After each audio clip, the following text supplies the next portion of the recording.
Recording this meeting. All right, awesome. So first up, Chris Camozzi. If you guys have any questions, please raise your hand. Let's go ahead and start with Tom Ward. Tom? Hi Chris, Tom Ward from Gimme Sport here. Just a bit of a question. You've had a bit of a layoff. What have you spent? What have you occupied your time with? What have you been doing? Well, I think going through COVID, obviously worldwide, it made a lot of things different. But I took the time to build on a lot of things that I can't normally do when I'm in training camp. Because with my whole UFC career and other fights in the past, I was going fight to fight to fight. So I'd have a little layoff and then back into camp. So with a year off, I took time to build power, build speed, work a lot on strength and conditioning. Now that I'm up at 205, I wanted to put on some size. And I just kind of went back and took the time that I didn't have before to work on things that I wanted to work. I also switched camps. I've got a whole new coaching staff this last year. And I think it's really going to pay off, and I think you guys will get to see it. Obviously, you're facing the champ. How do you feel going straight back into the deep end? Are you kind of like looking forward to the challenge? I am. He was a great champion. This is a new season. He did very well in the last one, and I think he's a great fighter. And that's kind of why I wanted that fight. With the tournament format, why not fight the toughest first? So I'm fresh, I'm healthy, I'm coming in first fight. I grew up wrestling when I was younger, and our coach would always, when we went to tournaments, he would always put us against the number one seed if we weren't the number one seed. And that was kind of his philosophy, was why not go after the toughest first. Amazing. Good luck Friday. Thank you. Up next, Alex, Cage Side Press. Hey Chris, this is Alex from Cage Side Press. You fought at middleweight most of your career. I just wanted you to talk about the move to light heavyweight. I was competing with Glory kickboxing at light heavyweight, which was actually 209 pounds, 209 pounds, sorry. And I started my career even at heavyweight, and then light heavyweight, middleweight. I've been all over the place. I fought heavyweight just because I couldn't find a light heavyweight opponent just before COVID. So for me, I've always been a big middleweight. This is my natural weight. I only cut about, I'll walk around like 215 to 220. So it's an easy cut for me, especially closer and closer. I think I've got 3 or 4 pounds left. So this is my natural weight kind of that I train at all the time. So I feel great, and I don't have to deplete my body beforehand. The longer my career goes and the older I get, that cut was getting harder and harder. So I don't think I'm small for 205 at all. So I don't think there's a size disadvantage for me. I'm tall. And again, this past year I put on a lot more muscle, just doing strength and conditioning, explosive workouts. And I took that time to really build my power up and be ready for the light heavyweight division. Awesome, good luck. Up next, Bobby Whitney. Hey Chris, how's it going? Bobby Whitney, Last Out Media. I wanted to know, I'm wondering if you caught any of the action last week, and then how does that prepare you going into this fight? You're fighting the champion, but as we saw last week, there are a lot of upsets in that cage. Not everything's going to go out the way people can write it down. Does that give you any more confidence going into your fight, seeing how anything's possible in that cage when you get those two fighters together? I think it was interesting to see 2 double champions actually lose this last week. But their performance doesn't affect mine. Again, every fight is different. Everybody is different. I just have to stay focused on me. I don't need more confidence. I feel confident going into this. But I think PFL's done a great job at shaking up the roster. This season, every weight class I think is 10 times tougher than the past ones. They did their job with recruiting. Even when I look at my weight class, every single fight on there is tough. Whereas past seasons, no disrespect to any of those guys, but there were some lopsided matchups, I thought, in past seasons. And now this season, I think this is the toughest tournament in sports that we're going to see. Thanks. Up next, Tanai. Hey Chris, Tanai Shah, MMA Island. How you doing, man? Good, how are you? Ask you about your bubble experience. Obviously, it's a challenge for everybody. but how has it been in Atlantic City with the whole bubble experience? I mean, it hasn't been the most pleasant. I mean, it's not ideal, but again, it's worse. There's worse that we could be in. I'm definitely grateful for the opportunity to fight. So if I had to, I would do this for a year. Again, it's not ideal, but PFL has done their best to make this happen. And I appreciate all of them. Their staff has been working nonstop. I feel bad for some of these guys. They're running all over the place. They're doing their hardest. Going forward in the future, I would love it if there was a few changes, if coaches could come in a little bit earlier. I've been out here by myself for the most part, no coaches or training partners. I'm just lucky that there's some other Colorado guys on the card and guys I've become friends with in the past, so we've all been training together. So the struggle is there for sure, but again, like I said, it could be worse. I think that struggle, what's the word I'm looking for? The struggle really helps motivates for fights. I don't come from money or anything, so I've struggled my whole career coming up, and the struggle makes you hungry. So I'm just taking it as a good thing and using this to motivate me even more. Awesome. One more question, if you don't mind. You said the guys from Colorado have been helping you out. How's it been training with those guys? Oh, it's great. I mean, we train back home. So Nick Rorick is actually in the exact same tournament as me, same weight class. And we spar together and train together back home. We decided we're not fighting each other this fight, so we might as well just keep it the same. And if we cross that path, then we'll deal with it. And then I'd also like to say a big thank you to Joel Zeffirino and his team. They've really taken me in, let me do jiu-jitsu with them, hitting pads. We've made it work. I'm still training super hard, just like I would at home. So it's been great, and I'm super fortunate and thankful for the friends I have here. Thank you, Chris. Good luck on Thursday, man. Thank you. Breeze? Hey, Chris, this is Breeze with MMA Breeze. My question for you is, you're coming into PFL. This is going to be your first fight in PFL. Were you looking at any other organizations? And if so, what brought you to PFL and what intrigued you the most about fighting for this organization? I was. I still have a good relationship with the UFC. I was in talks with Bellator. I'm still currently signed to Glory Kickboxing. So there were some other options on the table, but I really like the tournament format that PFL does. Each season has gotten better and better. The production value is great, and obviously that $1 million bonus at the end is a huge calling. So the fact that PFL is a tournament format and I can stay active was a big plus for me. Bellator was telling me I might fight once a year. Where with the UFC, every fight I had, right when I was done, I was texting the matchmakers like, when can I fight again? We only have so long in this sport, and I'm not getting any younger, so I want to get as much out of this as I can. So the fact that it's a tournament, I know when my next fight is, and they're back to back, and I get to stay busy and make some money. Awesome. Thanks, Chris. Good luck. Thank you. Nadim?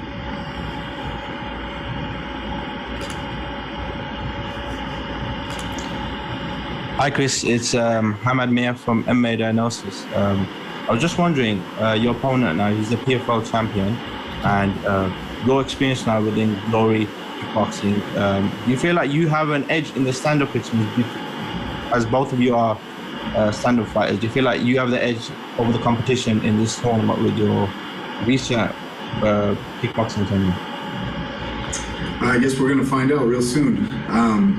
I've faced top competitors all over the world for a majority of my career now. Sordi does bring a lot of power. We've seen that in each fight. So there's definitely a puzzle to figure out. Just because I have a background in kickboxing and striking doesn't mean anything really. In the fight game, it's the hurt business, It only takes one punch sometimes. But I just need to be really focused in there and on my game. I think if I'm on that night, then yes, I'm better, and we're gonna find out. Thank you, Chris. Mike Owens? Hello, Chris. This is Michael from Mike Owens Media. Your upcoming opponent, Emiliano Sordi, was the 2019 tournament winner. Now, obviously the belt won't be on the line on Friday night, but does this almost feel like a unofficial title fight for you? I'm sorry, was the question, it was a little hard to understand. Sorry, I'll speak slightly slower.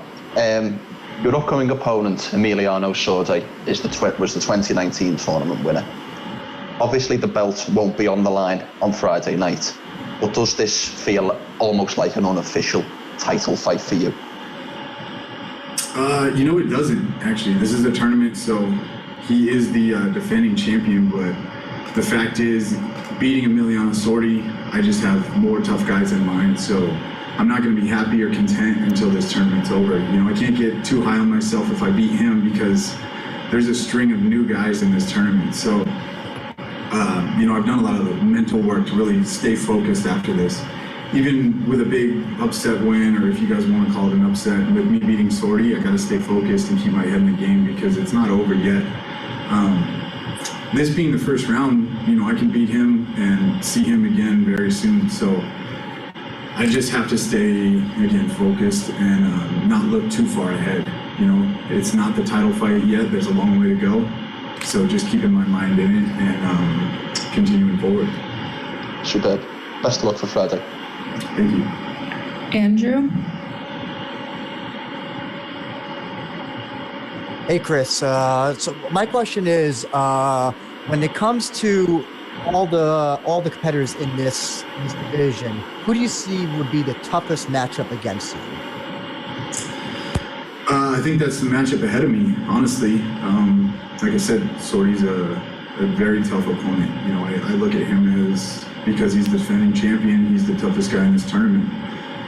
He's already proven that, none of us that are in this tournament other than him have proved that he can go through the whole thing and win it. So right now, this is my toughest fight. And I do believe that he's probably the toughest guy in this tournament, aside from me.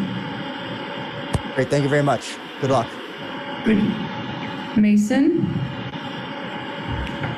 Hi, Chris. This is Mason from the Sports Sesh podcast. How's it going today?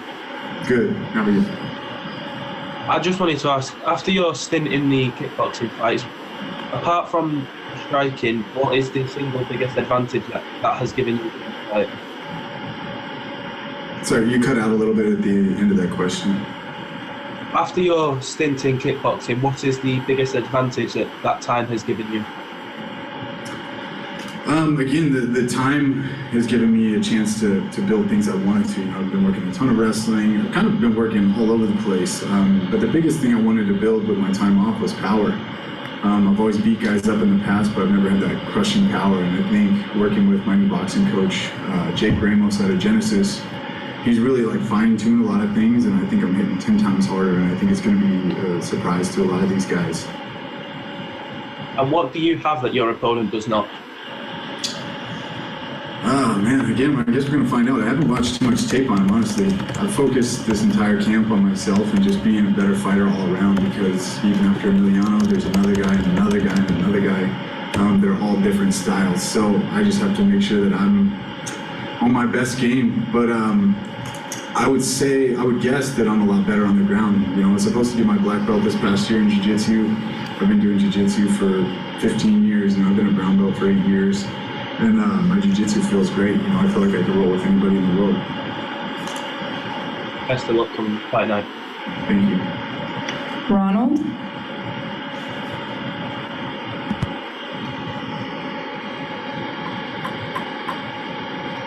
Ronald?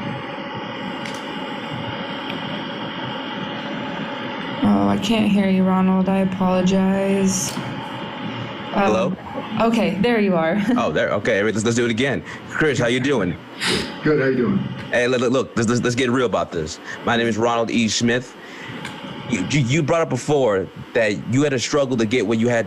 You had to struggle to get where you were, and you weren't given anything. So, what this tournament has at the end, what would it mean for you to win it all? It would mean everything. Obviously, that $1 million is a huge life-changing moment, but for me, being world champion, that's a lifelong goal of mine. Money comes and goes, but being champion in PFL would be a huge mark on my career. I've got a really long career, and holding the belt in one of these top organizations is definitely a huge motivating factor for me. All in all, the whole thing would be life-changing for me. Thank you, Chris.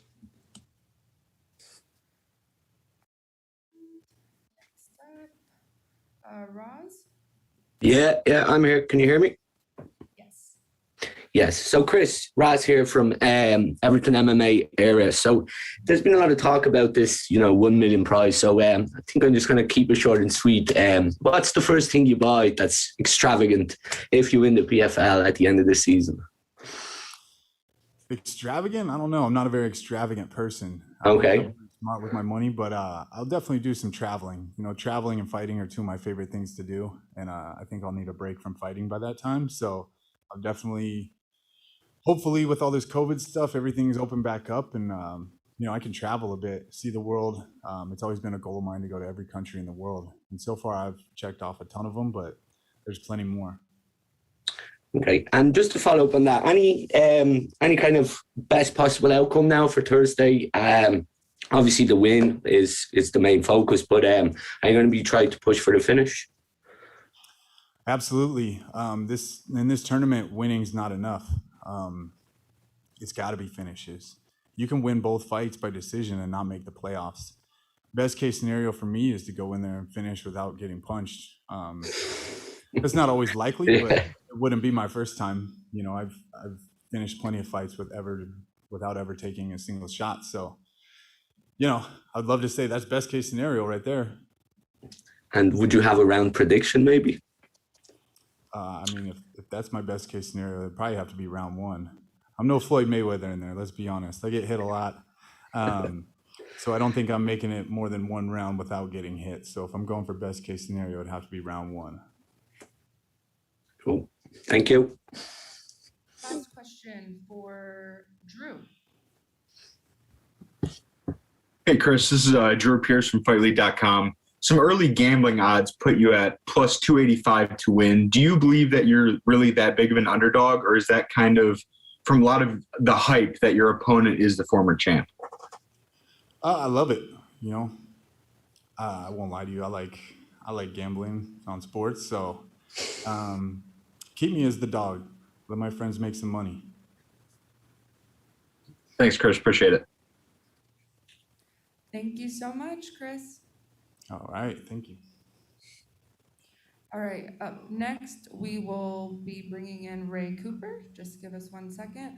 Also, just a quick reminder, please raise your hand if you have a question, and also introduce yourself when I call on you.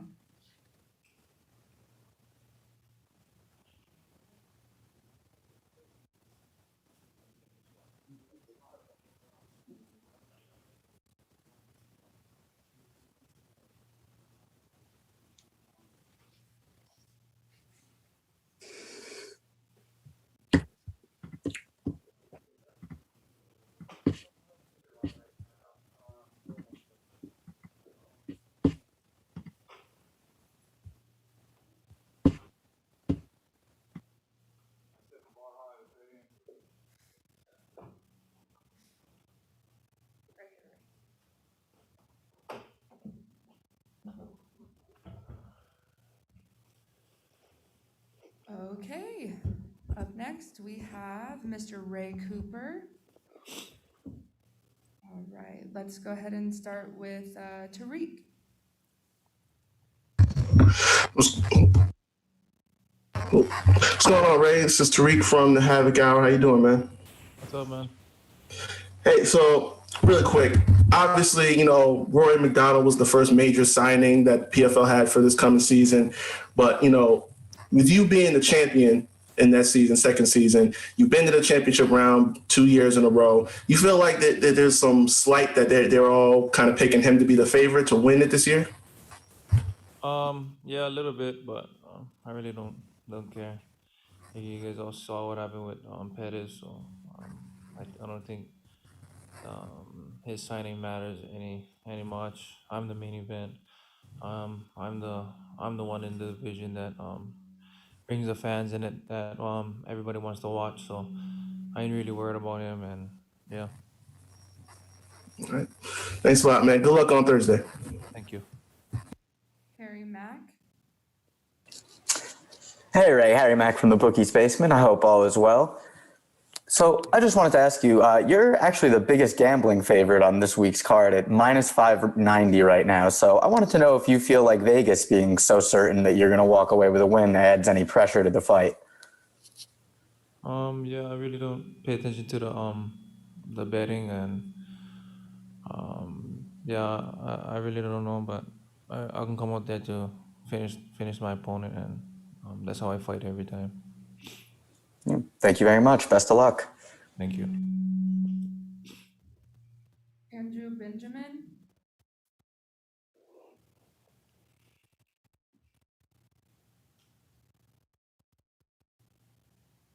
All right, Andrew, we will come back to you. Oh, sorry. Oh, okay, go ahead. Sorry about that. Hey, Ray, this is Andrew with MMA Sucka. Just curious to know, what did you do during this time off?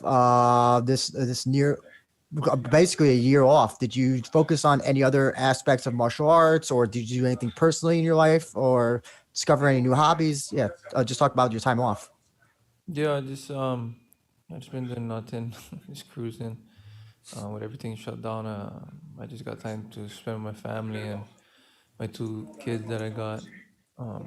And yeah, that was pretty much it. And yeah, I picked up some hobbies. I ride dirt bike plenty, so that's pretty much the only thing I did. Great, thank you very much. Thank you. Up next, Breeze. Hey, it's Breeze with the MMA Breeze. I wanted to ask you, in regards to being the champion of the last season and coming in with the off season and now here, in terms of your mindset, do you feel as hungry as you were when you won it, or do you feel a little more hungry now that you have the pressure on? Talk about that. I'm always hungry to fight and compete, especially with these new guys that came over. So I'm always hungry. I'm always hungry to finish my opponent, and yeah, it's the same thing from when I first started till now. The end goal is getting to the title and winning it. Cool. Thank you. Up next, Mike Owens. Hello, Ray. This is Michael from Mike Owens Media. Your upcoming opponent is around about a 4-1 underdog, and we saw a lot of upsets in the first week of this PFL season. With that being said, is there anything specific you feel like you can do to not let the underdog surprise you on Thursday night? Yeah, I just couldn't fight how I always fight, and even though he's people saying he's an underdog, I treat him as just another opponent, on a high level opponent, and I can give him everything I get, and I can go out there and finish him. Superb. Best of luck for Thursday. Thank you. Up next, let's go with Nadeem.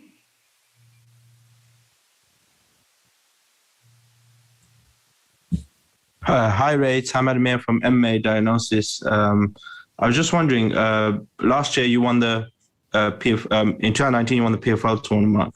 How life-changing was that $1 million paycheck for you, considering you have 5 kids and big family? It was all right. It really wasn't nothing much, but it was good to have my family secured, and yeah, just to take care of my family, and it wasn't that life changing. It was just security that I have now. I can train and do this full time, and I don't no worry, and I'm looking to keep doing that. Following up to that, did you buy anything nice for yourself with that paycheck? Did you treat yourself? A little bit, yeah. Bought some dirt bikes. I like to trail ride, and so just spending time with my kids, and yeah. Thank you. Good luck for your upcoming fight. Thank you. Up next, Alex Kingston. Hi, Ray. This is Alex from K-Type Press. In your 20 wins, you have a 100% finish rate. Just simply, do you look to continue your 100% finish rate? Yeah, I go in there to finish every time. I don't go out there to win a decision. I go out there to finish guys anyway I can. Awesome. Good luck. Thank you. Brady Austin.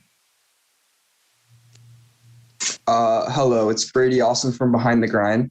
And will you be looking to take the fight to the ground as your opponent has 10 submission losses?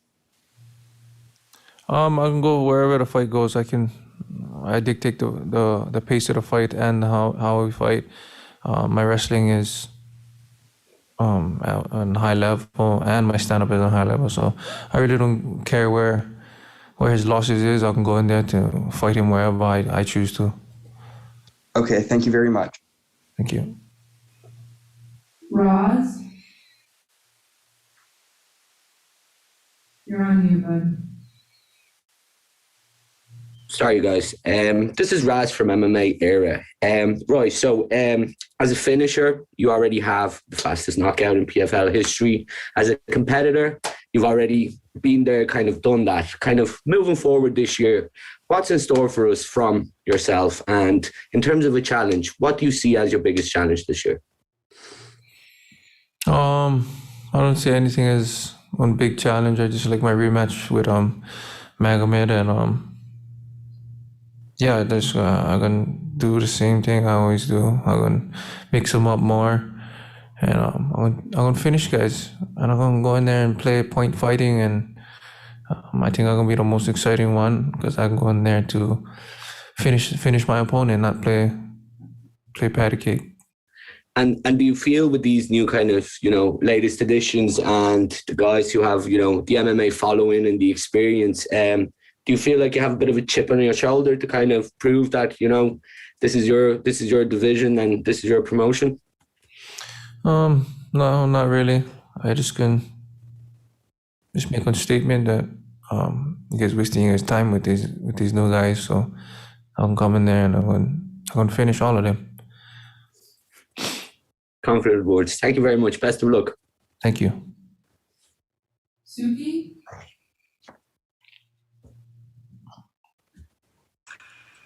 Hey, Ray, Suki from Suki MMA. I feel like you carry yourself very humbly, but when you look at your PFL record, I mean, pound for pound, do you consider yourself one of the best fighters in this entire organization right now? Yes, I feel like I'm one of the if not the best, because I go out there to finish, guys. I don't know how much time I'm gonna keep saying that. I go out there to finish and put on exciting fights, and I live by the sword, so that's just the way I fight. Thank you. Simon? Hey, Ray. Simon Simano from MMA Junkie. Hey, as a former champion in this welterweight division, and now you have a former Bellator champion and UFC title holder and Rory MacDonald entering the equation this year for the first time. There's a lot of excitement and hype around him as a guy who might be the front runner, so to speak, or the favorite to win this thing. How do you take that as a guy who's won this regular season tournament before? Do you take exception to that? Yeah, it's kind of like my first season in the tournament. Everybody thought Jake was gonna win, and then I stomped him twice. So I'm gonna do the same thing to Roy if we do meet again, or if he even makes it to the season, because we gotta fight.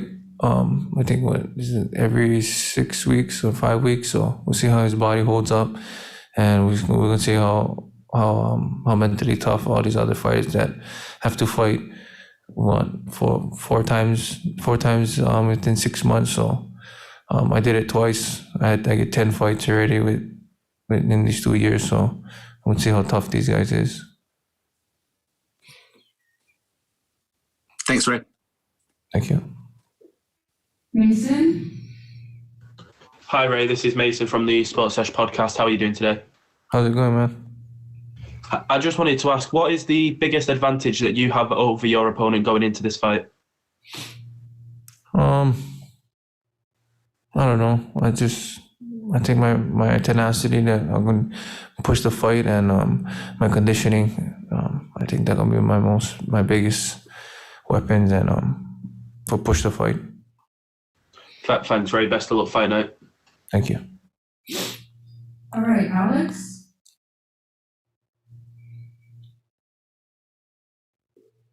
Oh, sorry, I just forgot to lower my hand.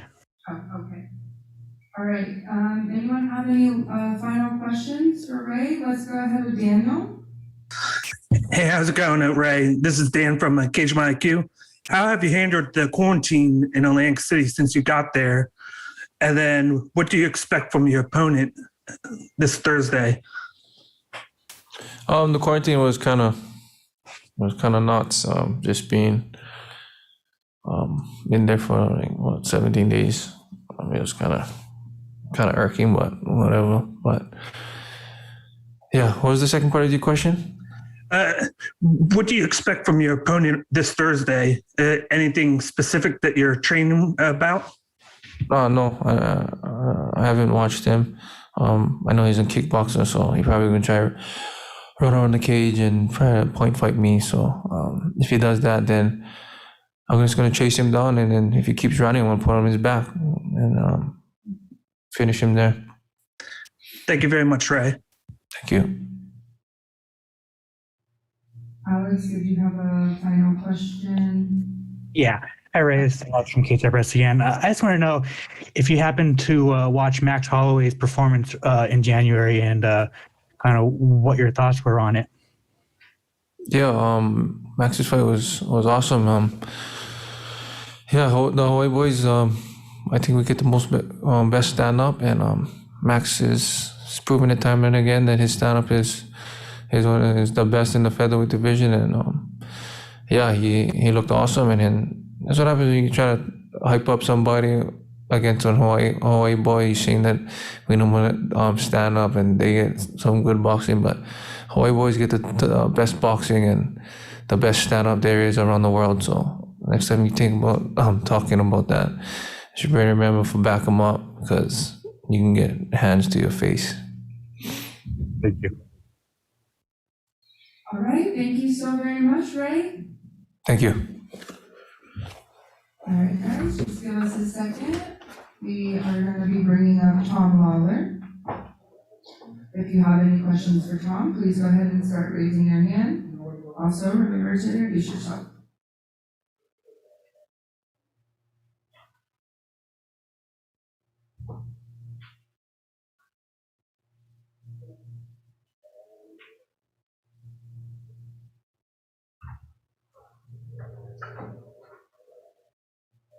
Can't see me, right? Right now. Not right now.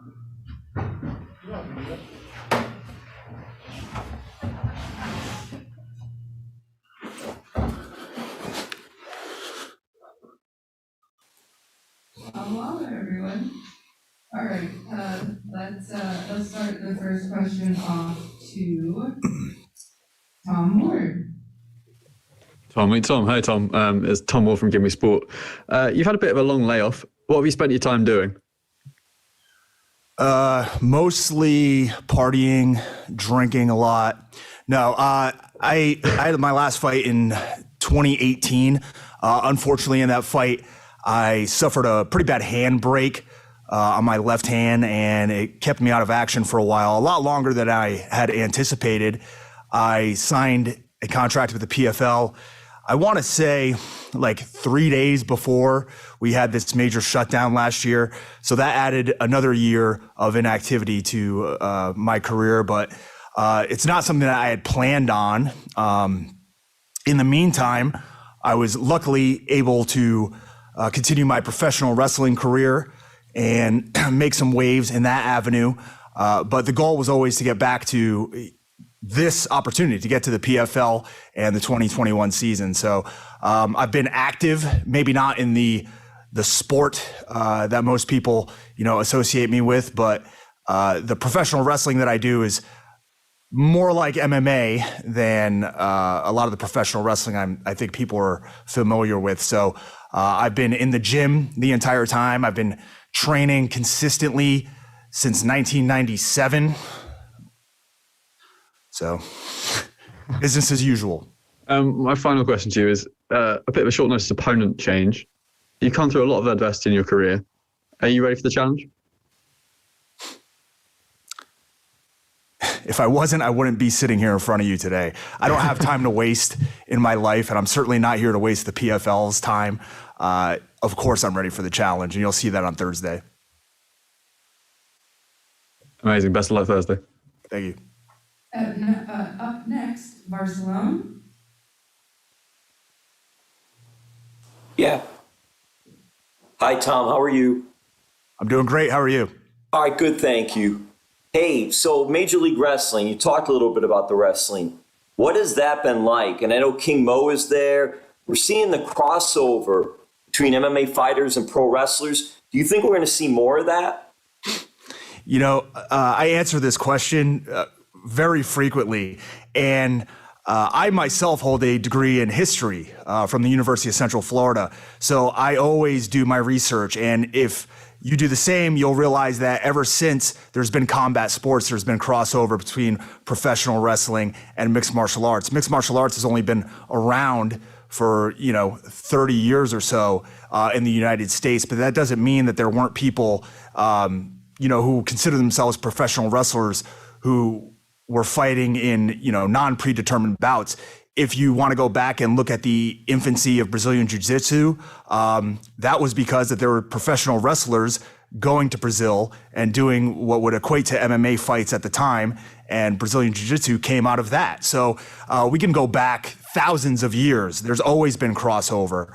Now that mixed martial arts is kind of captured the imagination, I guess you could say, of fans and people in the U.S., there's more techniques. There's more, people are more willing to accept submission wrestling and ground fighting. And you kind of see that crossover into professional wrestling techniques as well. So, there's always been a crossover. There's always going to be a crossover, but not everybody can do it well.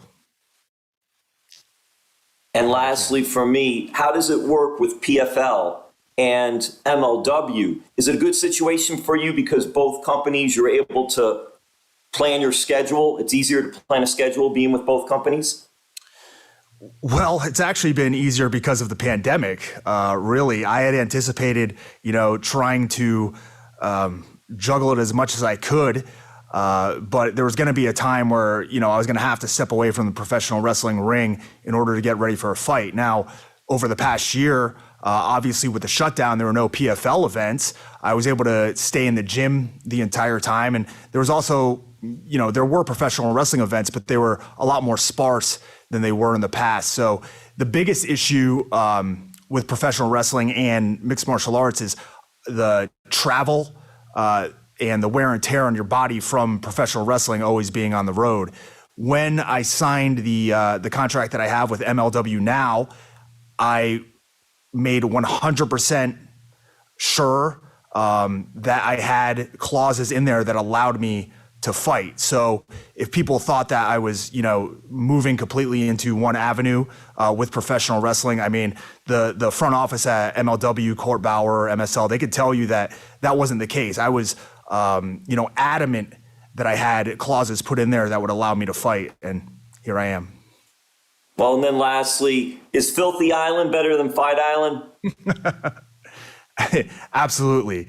I would even say the bubble at the ocean is better than Fight Island, in my opinion.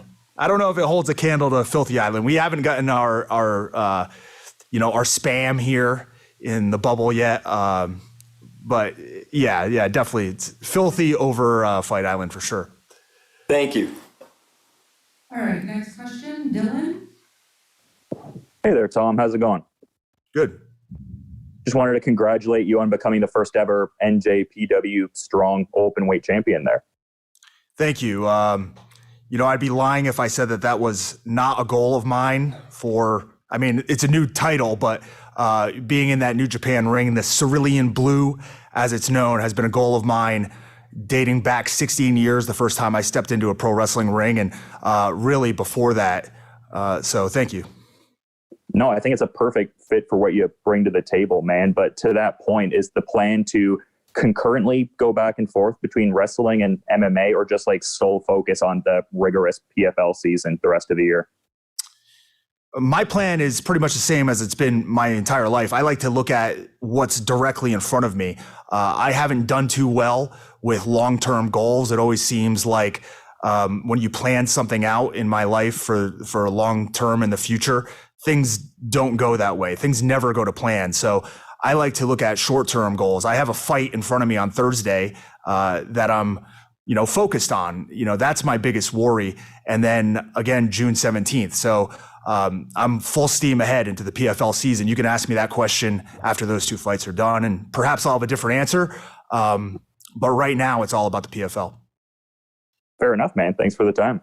Yep. Up next, Ronald. This is Ronald E. Smith from Gate in Real Time. How you doing? I'm doing good. How about yourself? Hey, man, I can't complain. You've been fighting since 2007, and for all that, that's a long career. And with the ups and downs that goes with it, what has kept the fire burning inside of you? A lack of other job skills. I get that so well. And knowing that too, man, you've also been able to split with wrestling. And a lot of people, even to this day, even when you talked about it, still give that a side eye. What is it about with wrestling that makes you enjoy it so much? Well, like I said, earlier, the type of professional wrestling that I do, that I enjoy, is more based in mixed martial arts. It's based in combat. When I was, if we want to go back like 20 years, when I really, really started getting into MMA, I was ordering tapes from Japan, rings events, pride events in its early infancy, and there were a lot of crossover between professional wrestlers and mixed martial arts, and there was crossover in the techniques then as well, and that's what always has appealed to me. I've been a fan of professional wrestling, of boxing, of kickboxing, of virtually any type of combat, sumo wrestling, arm wrestling, X-arm, I mean, you could name it, moat fighting, whatever. I love one-on-one competition. There's just something about it that is so much pure, so much more intense than team sports. And, that's what's kind of drawn me in. There's nothing more primal than getting into the cage one-on-one with somebody. And there's nothing, that appeals to me more than that. The fact that I've been able to make a living by getting in there and fighting somebody for the past, my first fight was 2003 actually, but for the past 18 years is pretty awesome when you look at it. I have a lot of friends who have desk jobs, who live what I would consider to be pedestrian lives. And I don't fit that mold. I'm sorry. Thank you very much. Up next, Alex, Cage Side Press. Hey, Tom, it's Alex from KSR Press. How are you? Great. Well fed.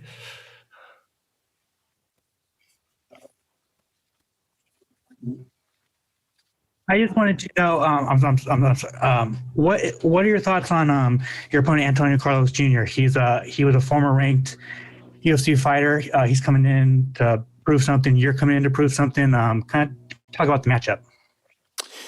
Yeah,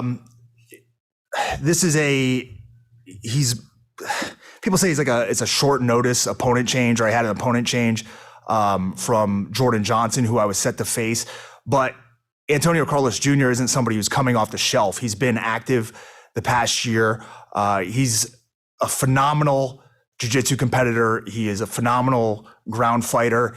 He is very, very tough to finish. I think he's only been finished once in his career, which unfortunately means I may have to fight 15 minutes, which sucks. But I'm more than prepared to do so. He's fought as high as heavyweight. He won Tough Brazil at heavyweight. But, then he moved his way down, was fighting at 205, fighting at 185. My first fight in 2003 was at heavyweight. Then I was fighting at 205. Then I was down at 185.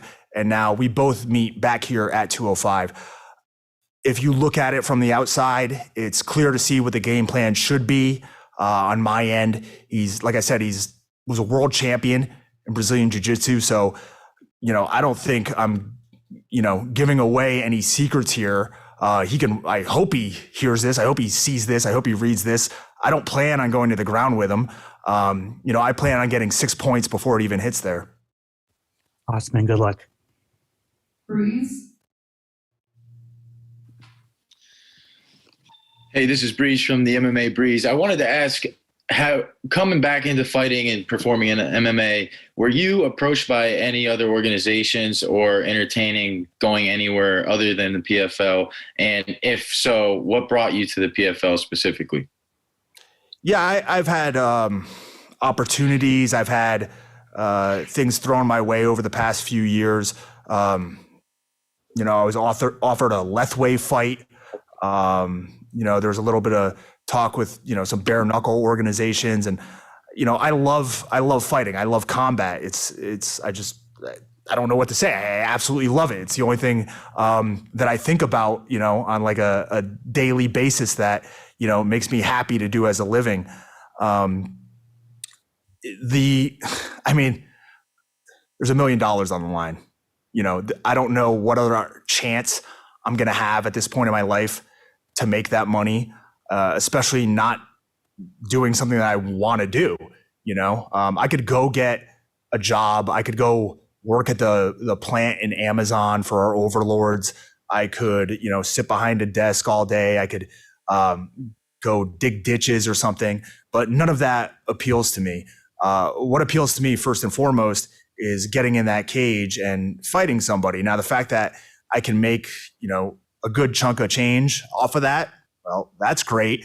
And the fact that there's $1 million at the end of this, that's even better. So it's a no-brainer.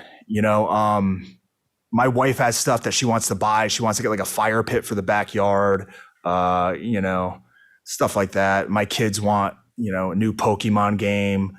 My daughter was crying yesterday because I didn't want to buy her the $25 Angela Kitty Cat game on the iPad. So when I get that $1 million, that won't be an issue. And that's one of the driving factors here.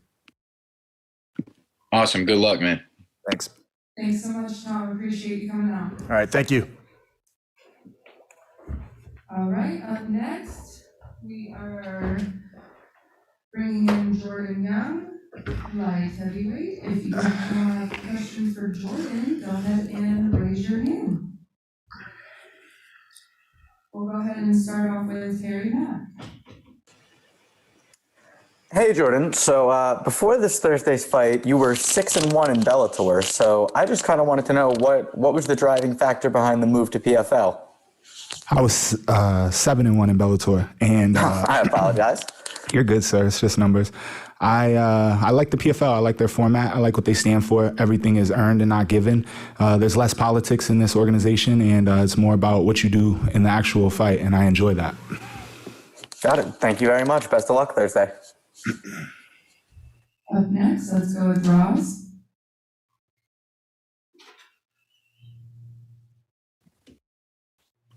Hello, can you hear me? Sorry, guys, just trying to get a hang of this. So, you're obviously a clear favourite for your upcoming bout against Vinny. Kind of, how do you see that? How do you see these odds? Do you pay attention to them? And kind of, what should we be expecting on Thursday with recent upsets at PFL 1? Do you have the odds in front of you? Do you know what they are? Not at the moment, sir. No. I haven't seen them myself either. I think that I'm a better MMA fighter than Vinny. He's a great jiu-jitsu fighter, but this is MMA and there's many facets to the game. And I think that I will show the difference between MMA and jiu-jitsu come Thursday night. Okay. Thank you. Best of luck. Mike Owens. Hello, Jordan. This is Michael from Mike Owens Media. There's a lot of big names signed to the light heavyweight tournament this year. With that being said, do you feel like you're flying under the radar in terms of fans' impressions? I think if I am flying under the radar, I won't be come Thursday, after Thursday. And if I am flying under the radar right now, I think that's a mistake. I'm the youngest guy in the division. I'm faster than all these guys. And I have better footwork and mobility than all these guys. That's not to disrespect them. They're all veterans of the game. But they are older, and some of them have been weathered. Some of them have the book on how to beat them already written. And there's a couple tough guys. I will give them their respect. Superb. Thanks for your time and good luck for Thursday. Tonight. Hey Jordan, Tanai from MMA Island. So just to let you know the odds, you guys are even money at -113 apiece.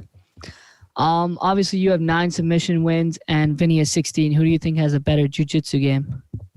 I think he's competed at a higher level in jiu-jitsu, if we're just being honest. But I think that I have the skill set to finish anybody with jiu-jitsu, including Vinny. But I don't necessarily care to test that out. This is a tournament, and it's very important that I establish myself in the PFL. And there's many other ways to beat Vinny. Thanks for the honesty, man. Good luck on Thursday. Up next, Alex Cageside. Hi, Jordan. This is Alex from Cageside Press. So you suffered your first professional loss in your last fight, and it's always fascinating to me how athletes bounce back from that. I guess, did that loss fuel you, or are you just happy to get that 0 off your record so you don't have to kind of be asked about it every interview? You only get paid half your money when you lose. Never excited to lose a 0. But with that being said, shit happens, and I think that I'm in great position to show my full skill set. I needed surgery after that fight. That's neither here nor there. The kid fought a good fight. They beat me. But I wasn't at my 100%, and I know that in my heart. So the loss doesn't bother me, and I know what I'm capable of. Awesome, and good luck. Breeze. Hey, Jordan, this is Breeze with the MMA Breeze. You haven't fought in a while. You've had a little bit of a layoff like a lot of people here during the COVID times. What have you improved on the most in your layoff, and what are you most excited about to display in this upcoming tournament? I've improved on my athleticism. I've improved on my mindset, and I've improved in every area of the game. 2020 was unfortunate, of course, with the pandemic, but for me, I had just had a major surgery, so it actually worked out in my benefit in terms of recovering and being able to focus on my game. I started fighting professionally at 19 years old, so I didn't really have too much time to take a step back from live competition and try to round some things out that maybe I need to work on. So I've had a little bit of time in 2020 to do that. First time in my career. Cool. Thank you, man. Mason. Hi, Jordan. This is Mason from the Sports Sesh podcast. How you doing? My man. You're a very good submission fighter. Do you think we'll see a submission victory for yourself come Thursday night? Absolutely not. I'm going to show different skill sets in this fight, and Vinny would love for me to try to submit him, but he's absolute hot garbage in other areas of the game, and we'll show that come Thursday. And finally, what would a PFL title mean to you? 7 figures. Best of luck Thursday night, my man. Thank you, brother. Drew Pierce. Hey, Jordan, Drew Pierce, FightLeague.com. I know you're a guy who likes nice things. What are some things that you're going to buy with that $1 million if you get it? The first thing I'm going to buy is some land. Let's get a couple, maybe 2-3 acres underneath myself, and we'll start working on building a house. And then, we'll go to the mall after that. But priorities first this time around. Thanks, man. Best of luck. My man. Barcelona. Hey, Jim Varsalone, Miami Herald. Jordan, what has it been like for you at American Top Team and just having the coaches and trainers there and working out there and being a part of that team? Miami Herald, the whole team, the home team. It's great to hear from you. American Top Team is the best gym in the world. They've really taken care of me, and the transition from being a young fighter in the game to, I'm not a veteran now, but I'm much more seasoned, and being able to train with the best coaches and training partners in the world has definitely helped elevate me outside of my live competition. Every day in the gym is is a fight. And lastly, Jordan, what has it been like for you too in South Florida, and just what have you learned about yourself in this last year? It's been a challenging year for everybody. That I'm resourceful and I know how to hustle. I never fell off my feet. 2020 was definitely tough, as it was for everybody. I had to find ways to adapt, to continue to stay on my grind, and be able to provide for myself with no MMA taking place. And I was able to do just that. And it didn't teach me anything new, but more so reaffirmed what I already knew about myself, that I'm resilient and I'll always find a way. Thank you. My man. Nadine. Hi, Jordan. It's Hamad Mia from MMA Diagnosis. I was just wondering, the last few tournaments they've had in the playoffs, 2 fights in one night. Does a competitor in you kind of wish they had that this year, or are you kind of glad that there's no 2 fights in one night this year? Yeah, I enjoyed the old tournaments of MMA, Pride, and many other tournaments that they had. And fighting twice in one night definitely shows you something about yourself, and it also shows the world something about you. So I was looking forward to testing myself in that, but I won't complain on a shorter path to 7 figures. Following up to that, you mentioned you had injury and you had major surgery. What was the injury, and how was the road to recovery for now? Was the kind of layoff you had a blessing in disguise? The layoff was definitely a blessing. I had a major hip surgery. I believe I had 2 or 3 procedures done at one time, and the rehab from the surgery was well. I took my time in 2020. I have the best physical therapist in the game, Dr. Christiana Marin in Fort Lauderdale, Florida. And she helped me take care of my injury and rehab it back to 100%. Thank you, Jordan, and good luck. Goodbye. Brady. Hi, it's Brady Austin from Behind the Grind. And despite you being far less experienced in MMA, do you feel more prepared for these bigger fights because of your Bellator run? In Bellator, I fought 8 times, and that was definitely a upper echelon show. I don't think that I fought the level of competition that I asked for or anybody that would compare to people in this tournament. But with that being said, I feel that although I have a smaller record than some of these guys, I've been in the best gym in the world, and I've been in the MMA gym, period, since I was 15 years old. So if you add up all those rounds, I feel I'm more composed and more well-rounded than some of these guys. So that counts for something. Thank you very much. Dylan? Hey there, Jordan. How's it going? My man, how you doing, Dylan?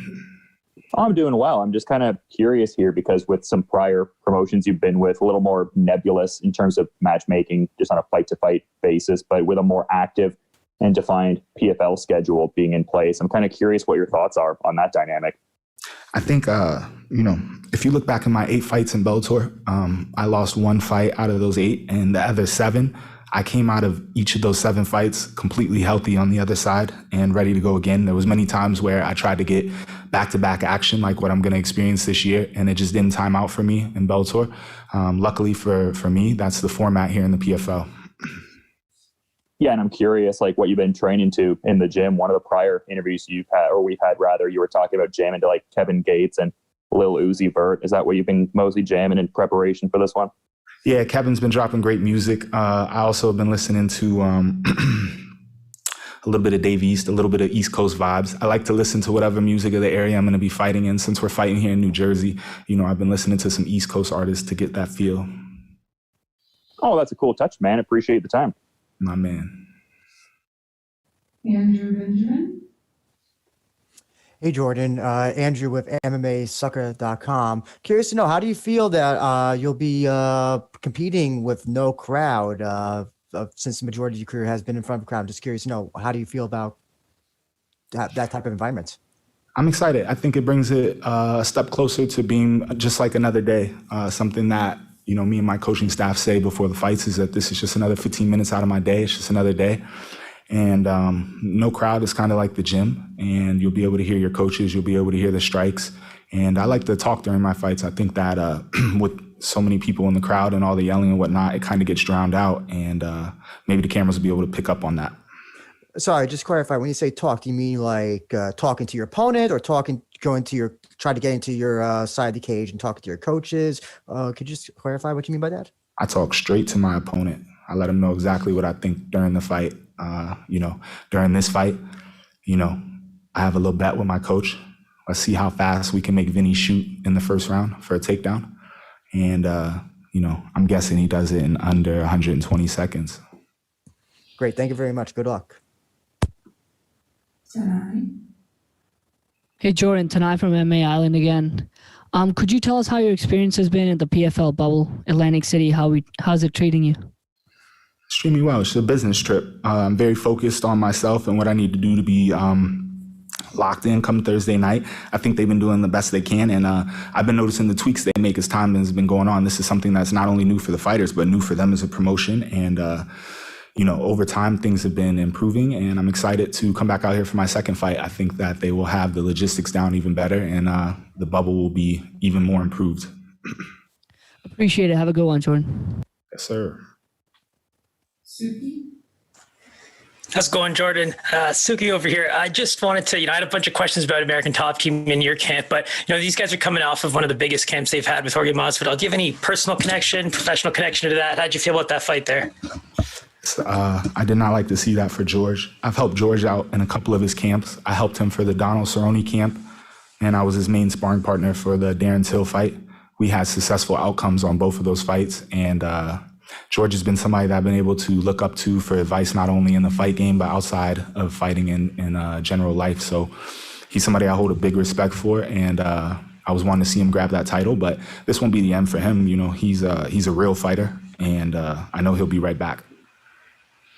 Well said. Thank you, Jordan. All right, last question. Let's go, Tariq. Hey, how you doing, brother? It's Tariq from the Havoc Hour. Just wanted to ask here, you sound confident going into this fight against Vinny. Have you watched a lot of film on him, particularly like the last season in PFL? Yeah, I looked at the last couple fights. I think that if you look at Vinny's fights in the PFL, when he wins, it's in the first round. He's not taking guys into the second, third round and getting submissions. And when he does win, it's by submission. He had kicked Brandon Halsley, but he gets zero credit from that for me. I was there that night, and I also would kick Brandon Halsley in the head. So, I think that I know exactly what to expect from Vinny, and I think I know exactly what to bring to the table to stop that from happening and to impose my game plan. Sounds good, man. Hey, good luck this Thursday, man. My man. Awesome. Thank you so much, Jordan. Appreciate it.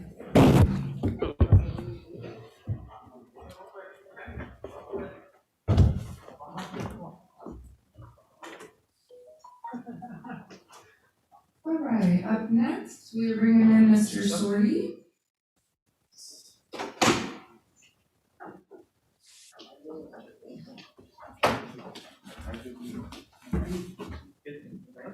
Mejor. No te necesito.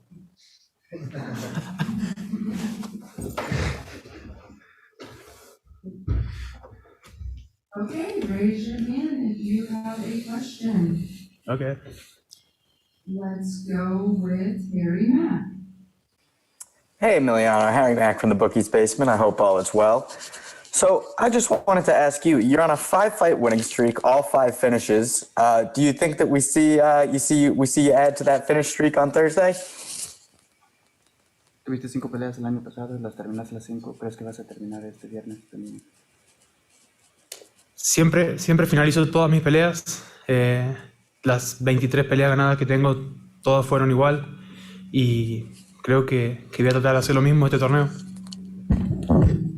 In my 23 professional fights, I finished all of my opponents, and this Thursday night, I'm going to do the same. Thank you very much. Best of luck.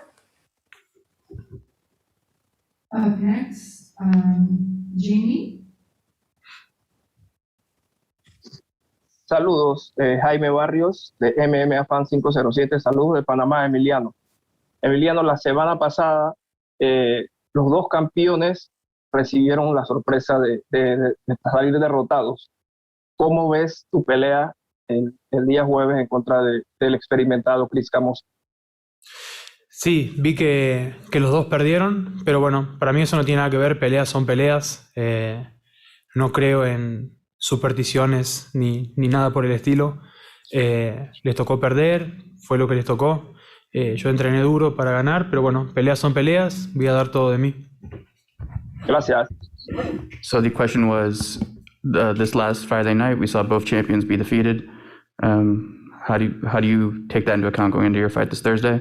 And the answer was that he trains his best for every single fight, and that this Thursday night he's going to have his shot to get a victory.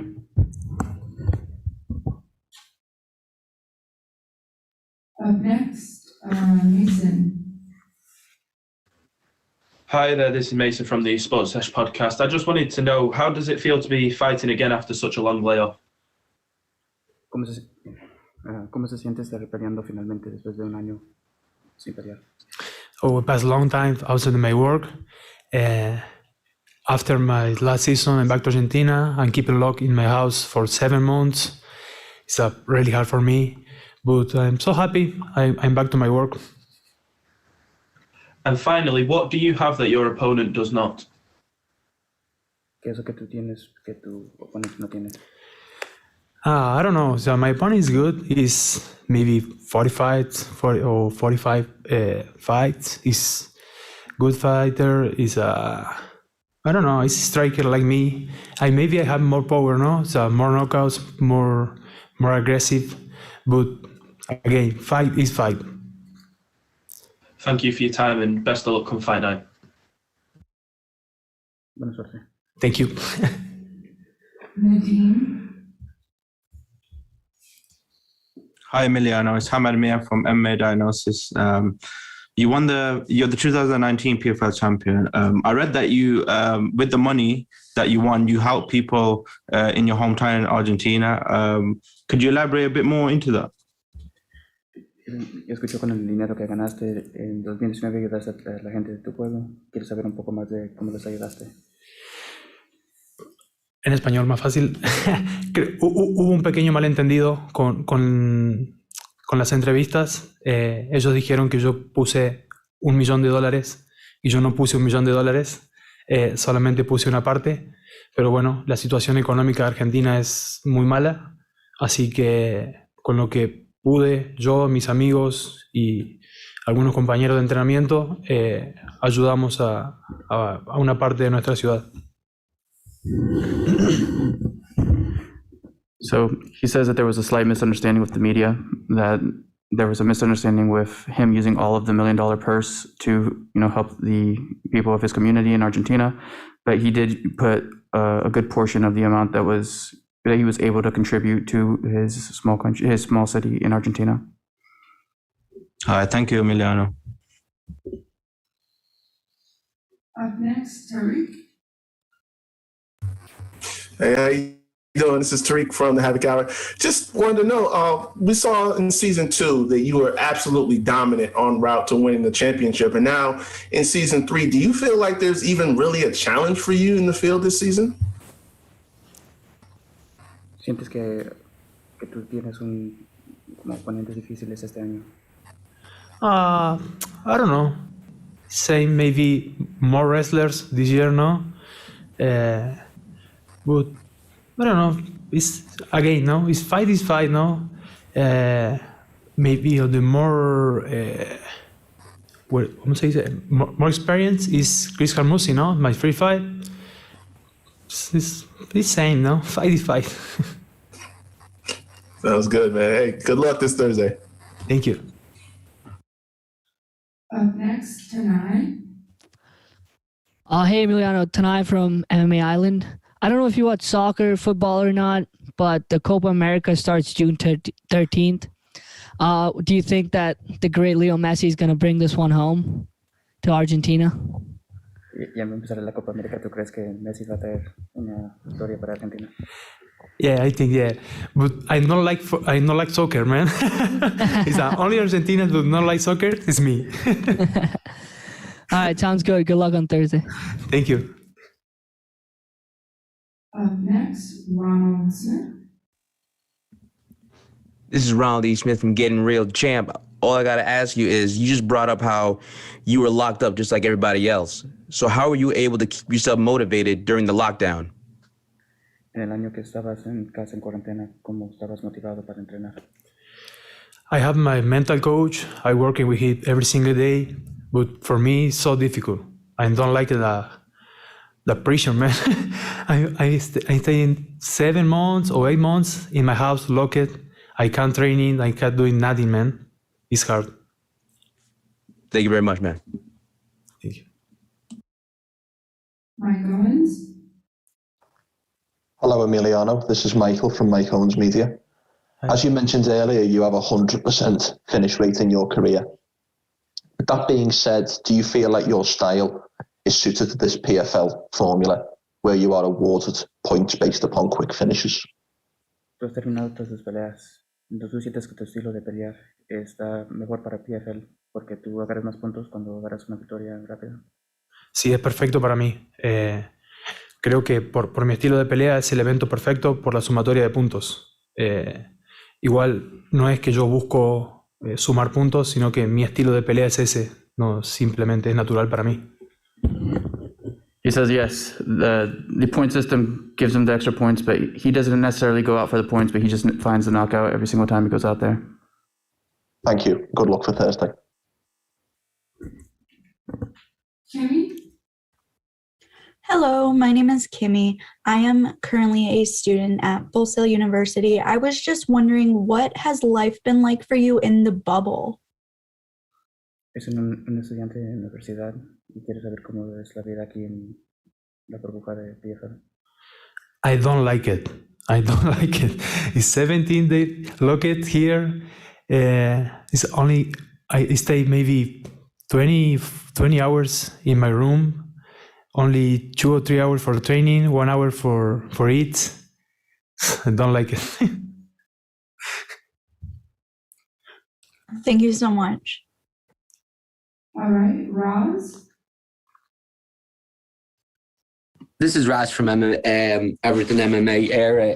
You mentioned you're not a big fan of the bubble. So what have been the main activities that keep you positively moving through your day and keeps you motivated for your training and the potential fight on Thursday? Tú dijiste que no te gusta mucho estar aquí, pero ¿qué son las cosas o actividades que tú haces para estar motivado, estar feliz en tus tiempos ahí encerrado? I'm training 2 times for days, in the morning and the night, and one or 2 training with my mental coach, and looking film, videos, documentaries. What documentaries do you watch? I like a history, man. Okay, very good. Thank you. Best of luck on Thursday. Thank you. Daniel? This is Dan from Cage My IQ. How's it going? What have you done since you won the tournament in 2019 to improve yourself? I know it's kind of hard to improve when you've won it before, but have you made any adjustments since then? ¿Qué has hecho para mejorar tu juego de artes marciales mixtas desde el 2019 que ganaste? Como continué entrenando duro la parte física, si bien estuve encerrado en mi casa, tengo un gimnasio donde podía entrenar la parte de fuerza y potencia, que eso nunca lo dejé de hacer, y mi entrenamiento mental, que es cada vez más fuerte también. For the last year, he's had a gym inside of his home, so he's been able to train. So anything physical, he's kept improving ever since the lockdowns began. But he says the biggest improvement is his mental coach. Thank you very much. Tanai? Hey, Emiliano, Tanai again from MMA Island. I wanted to ask you, how's it going to be fighting without fans? And if you had a chance to catch the PFL 1, what did you make of the whole setup and the setting that day? Could you repeat the question? Yes, I was going to ask how he feels fighting without the fans, as well as if he was able to watch the fights from PFL 1. What does he think about the setup and the situation there? Los fanáticos en la arena y si ya viste cómo está todo puesto por jaula y qué piensas de cómo está el escenario. I like a cage. It's a big show, but for real, in the fight, for me, it's fans or no fans, it's same. In the cage, me, my opponent, and my ref. Thank you, Emiliano. Good luck. Thank you. Any other additional questions for Mr. Sordi? No. All right. Thank you so much. Thank you.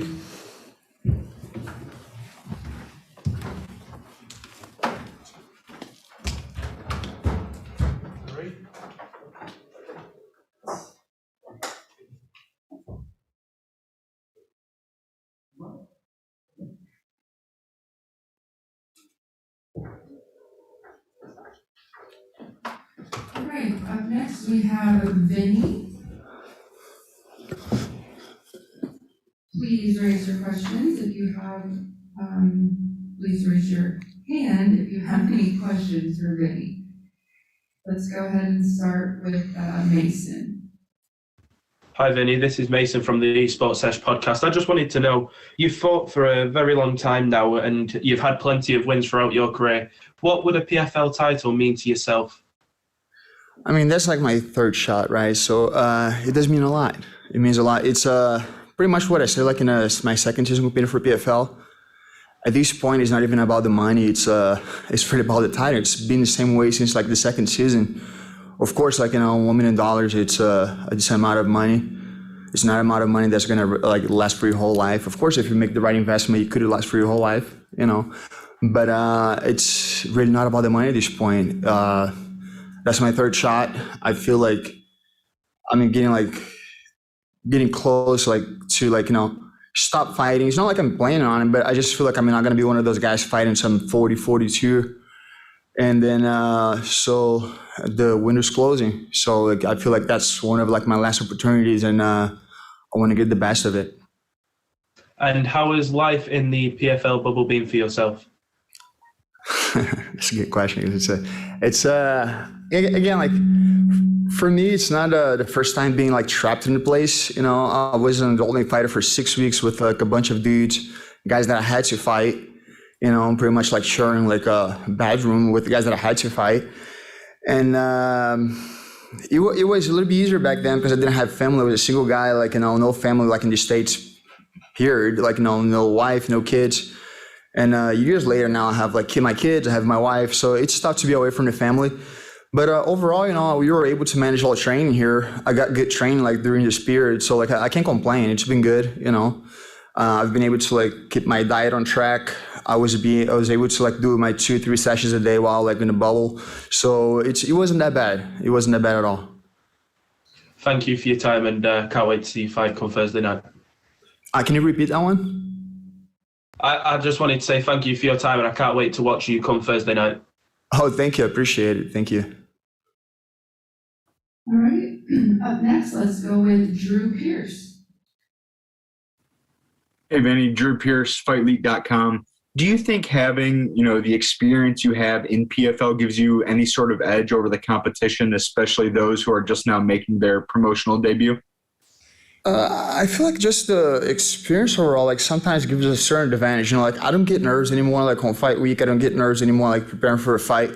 Even though for this one, I had literally 4 weeks to train for, which was probably my shortest training camp in my career.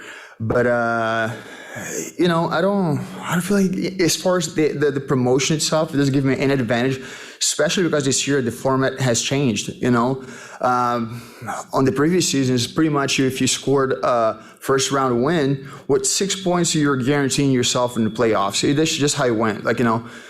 This year is completely different. You could get 6 points. If everybody else gets 6 points now, things are a little bit tighter compared to what it was in the previous season. Only 4 guys qualified this year to the playoffs. So things are going to be a little more difficult, One thing though, in the last card, we had a bunch of decisions. So for guys like myself who are normally going for finishes, that might give us some edge. But as far as experience, I don't know. It all depends on if you look at the roster this year, a lot of guys have a ton of experience, especially in big promotions. So I don't know. If you count my fights on tough, I have 35 fights, so I'm probably one of the guys that had the most amount of fights besides maybe Camozzi. I don't know how many fights he's had, but he has a ton of fights too. So I'm one of the most experienced guys, so that gives me a little edge just because I just feel comfortable now fighting, Some guys still feeling really nervous, on fight week, my opponent has 11, 12 fights. I'm sure that for him, it's got to be a rough week. Thank you for your time. Thank you. Up next, Dylan. Hey there, Vinny. How's it going?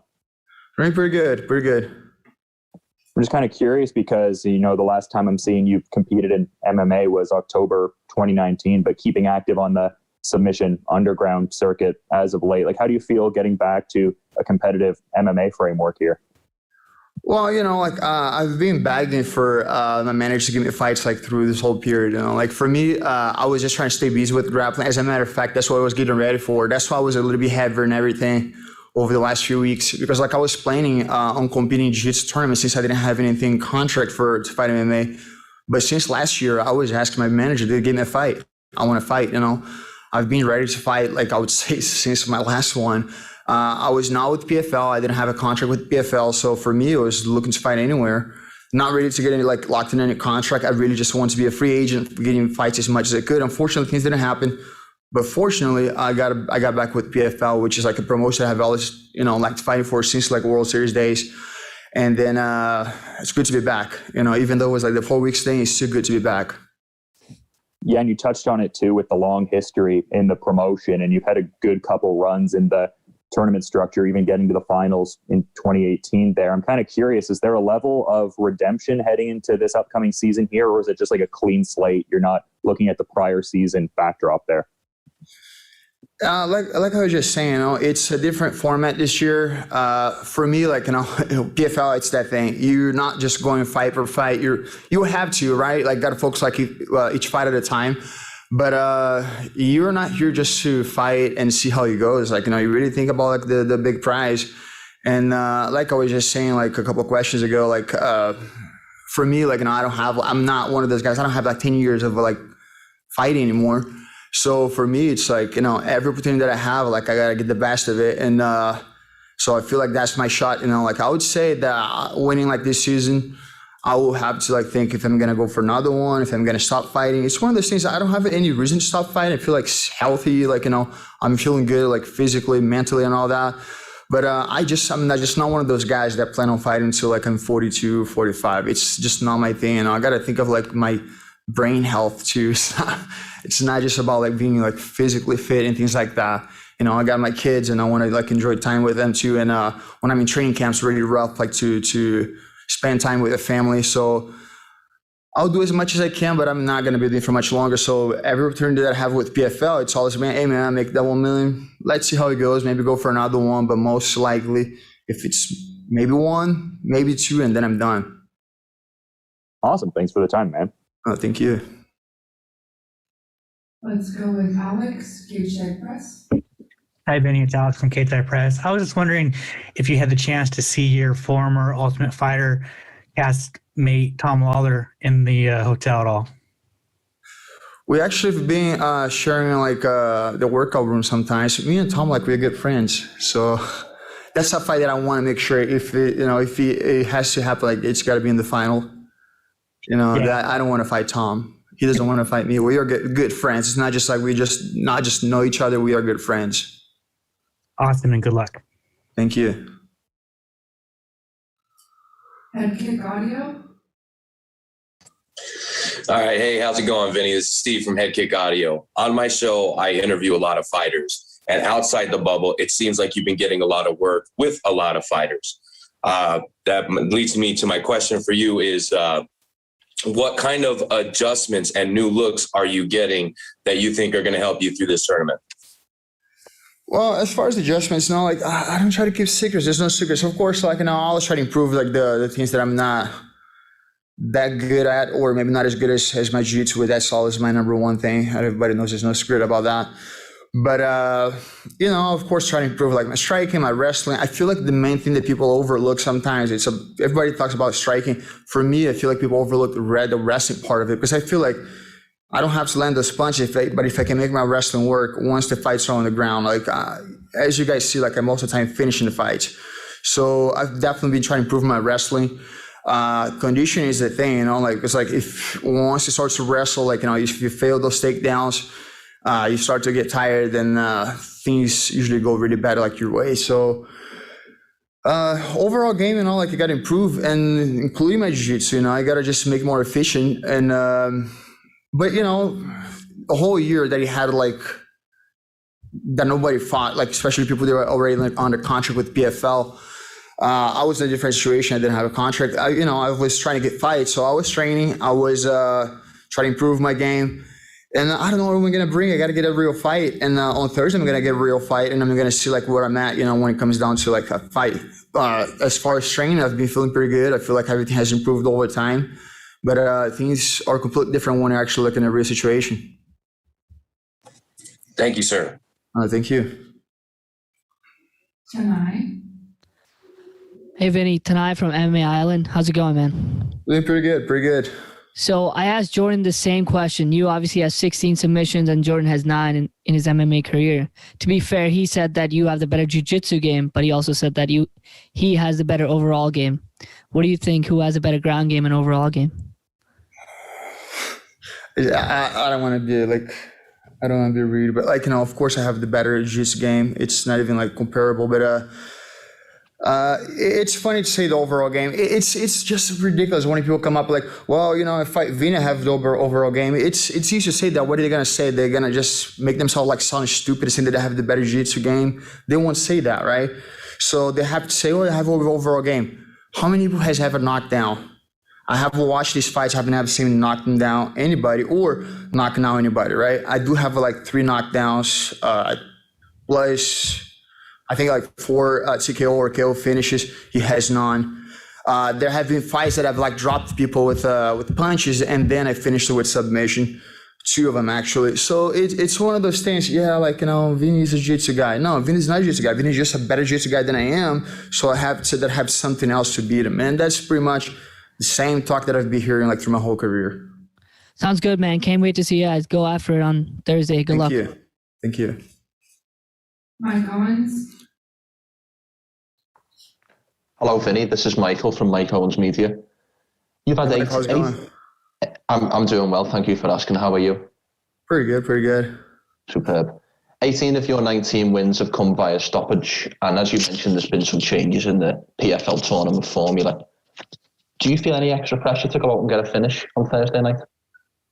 I mean, it's just in my style. I always try to look for a finish. I have won, believe maybe 2 fights. I have won 1 fight by decision. It happens to be one that I won with striking, but it's just not my way to fight. And I'm always chasing a finish. It happened a few times by striking.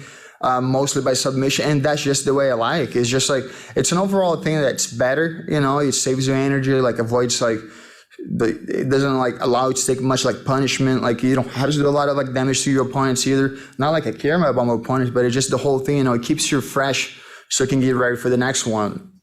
As far as PFL, in 5 weeks or 5.5 weeks, I'm gonna have to be coming back, and I can do another fight, right? So going for a finish is always important. So you can just get back home, maybe take 1 or 2 days to rest and get back in the gym. So it's just not my thing to have to go 3 rounds, 2-3 rounds, because it could mess you up for your next fight, especially in this kind of format, and it could keep you out of the gym for a week or maybe 2. Depends if you get any kind of serious injury, and that's not going to be good for the rest of the season. So I'm always going to keep chasing a finish. If it's either a knockout or a submission, I don't know. You'd always try to look for whatever's available for you, but it's just my style. It's been even if it wasn't in a PFL format, that would always be my style. Great. Good luck for Thursday. Thank you. Breeze. Hey, Vinny, it's Breeze with the MMA Breeze. I wanted to ask, you touched on it a little bit before, but with grappling getting so popular these days and all the platforms like Submission Underground and Who's Number One, after your fighting career, do you see yourself competing in grappling for a long time to come, or will we see you kind of just take a back seat and just stay in the gym? I don't know. I'm a competitor. To be honest, I had a little downtime last year. I was trying to get fights. That's one thing that really gets me motivated. The only thing that keeps me 3 times a day in the gym is if I'm training for a MMA fight. If it is grappling, I just don't have the same drive anymore. A good thing when I got the call from Ray Selfo for this fight is that I was getting ready to get a rematch against Gordon Ryan in the end of May. So I was training. I was doing strength conditioning. I was grappling every night. So I was training. I would go to Extreme Culture Sparta maybe once or twice a week. So I was doing some training, but it's different. I don't have the same drive. So for me, in order for me to stay in the gym after I'm done fighting, it's gonna be tough. I will have to compete, of course. Otherwise, I'm not gonna go to the gym at all. I might just do in order to stay healthy, but it's not gonna be 2-3 times a day.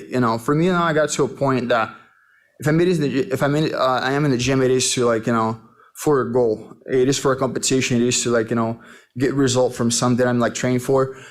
I can do just for the fun anymore, or the fun of it anymore. I would rather spend time with the family, if I have that free time. Awesome. And last from me, you touched on it, Gordon Ryan. He just signed with ONE FC. If you had the opportunity present itself here to grapple with him for a contest or to fight him in MMA and welcome him into the mixed martial arts realm, which would you prefer to do? I was supposed to rematch him like end of May. That was supposed to be for who's number one. He had a deal like pretty much done. Like he just didn't sign the contract. Because the day that I was going to sign the contract, that's the day I got the call from Ray, and I didn't even think twice. I was going to get a good amount of money for that rematch, but it's not even comparable to what I'm getting from PFL. And then again, PFL is not even just about the money. It's that's the only thing that keeps him in the gym, like training, like like a professional. I cannot train like a professional for grappling anymore. I don't have that drive. There's no money for it. There's no I don't have that kind of. I mean, I don't know those guys that has to win like 10 world titles to prove himself. I've won ACC. That's the biggest thing he can win in grappling. That's win the Olympics, right? And I'm not one of those guys that need to chase 10 ACC gold medals to sit there. He's one of the best. I feel like I'm one of the best. Even though I won one gold medal and have 4 bronze medals, it's just. That's me winning these medals without even training nothing but grappling, like most of these guys do. So I've proved myself as being one of the best. So I don't feel like I have to keep doing it anymore. So the Gordon Ryan rematch, it kind of gave me some type of incentive, not just because of the money, but also because he's the best guy in the world right now. So I do want to compete against the best guy in the world. But if you're gonna give me some random dude just to go against, I'm not gonna train for it. Awesome. Well, thanks so much, man. Good luck. Thank you. Tariq. How you doing, Vinny? It's Tariq from the Havoc Hour. So you've been a champion in other promotions before. We've seen that. And now here in this platform, with having come so close on 2 separate occasions now, as like you said, this is your 3rd chance at it. Do you feel that you have to win it all this season, or do you feel like this is just something you want to accomplish? I feel like everybody has the mentality that I had to win, and especially if you look at the roster this year, I have a ton of experienced guys that have fought in big promotions, and so everybody has a mentality they feel like they have to win. As a matter of fact, when you're a competitor, if they put you in a bracket, you only see yourself winning. No matter who's around you, no matter who you're going against, you always believe that you're the best. That's the competitor mindset. But as far as me having my 3rd shot, I just feel like. When I look the bracket, I always believe that I have the capability of beating any of these guys. There's Emiliano, one of the toughest guys in the division. I've gone against him. I had a horrible performance against him. But of course, if you look how he did that season 2, he just smashed everyone and made it look easy too. So maybe underperformed, maybe he just overperformed, maybe the guy deserved everything he got that year. But it's when I look around, I see Emiliano as still one of the toughest challenges, and everybody else sees the same way, everybody believes that they can win too. So I don't feel like I have an obligation, but in my mind, I do have to win, and that has nothing to do with because I got so close a couple of times.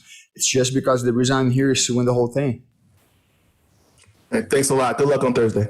Thank you. Awesome. Thank you so much, Vinny. We'll see you on Thursday. All right. Appreciate your time. Thank you. I was so thirsty. I was so dry. Done? We'll get you a bottle of water.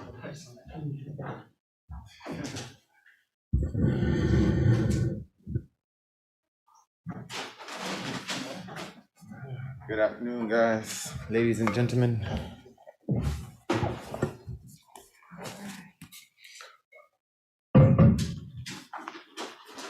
All right, up next we have Curtis. Please raise your hand if you have a question for Curtis. Let's go ahead and start with Andrew.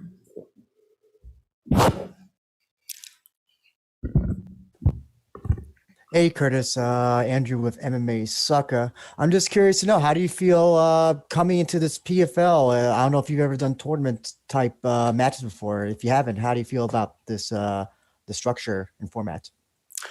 I'm very excited about the structure. I have 4 fights, $2 million to get. Don't get no better than that. Thank you very much. No problem. Next question, Harry. Hey, Curtis, Harry Mack from the Bookie's Basement. So I just wanted to ask you, hypothetically, if somebody owned some signed Curtis Millender memorabilia and you were to go on and win the PFL welterweight title, not only would you win 7 figures, do you think maybe also hypothetically those people would make some money too? Exactly, man. The price is definitely going to shoot up on the Curtis Millender stock after this. It's good to know. Good to know. And speaking of the price shooting up, you're a plus 360 underdog right now in Vegas going into this fight. So do you feel disrespected like that at all? Do you feel like people maybe aren't giving you enough credit coming into this fight? No, I don't take it as disrespect at all. He's done a lot in the sport. I still have a lot to do in the sport. I just have to, show them that they need to work on the odds, and anybody that cashes in on me, I need my 10%. Fair enough. Well, thank you very much. And I'd also like to tell you that your Instagram makes me laugh very regularly. But good luck on Thursday. Thank you. Up next, let's go with Chris Santiago. Hi, Curtis. Chris from MMA Island here. You and Rory are both coming from Bellator. So, what can you say about his time in Bellator and especially his title reign? I wouldn't say he had the most exciting run in Bellator, where he had a draw and mostly decisions. So I wouldn't say it was the best Rory we've ever seen. He had some success because he won the belt there, but the Rory that was exciting and of the past, the UFC Rory, that's the one. That's the Rory that I want on Thursday. Got it. And do you think this is the biggest fight of your career so far? Oh, definitely, hands down, the biggest fight of my life. So I'm really going to cash in and make the most of it. Thanks, Curtis. Best of luck. Thank you. Up next, Ronald. This is Ronald E. Smith from Getting Real. Curtis, how you doing? I'm great, sir. How are you? I'm doing very well. I just want to ask you this question for yourself. As everyone knows who Rory MacDonald is, his name has been on the game for on the game for so long. How do you keep in your mind not the name, but just look at him as a fighter? I look at everybody as everybody's a man. Everybody I fight is a man. He has 2 arms, 2 legs. I just gotta go out there and do what I'm confident in myself in doing. And it's gonna be just like I want it to be.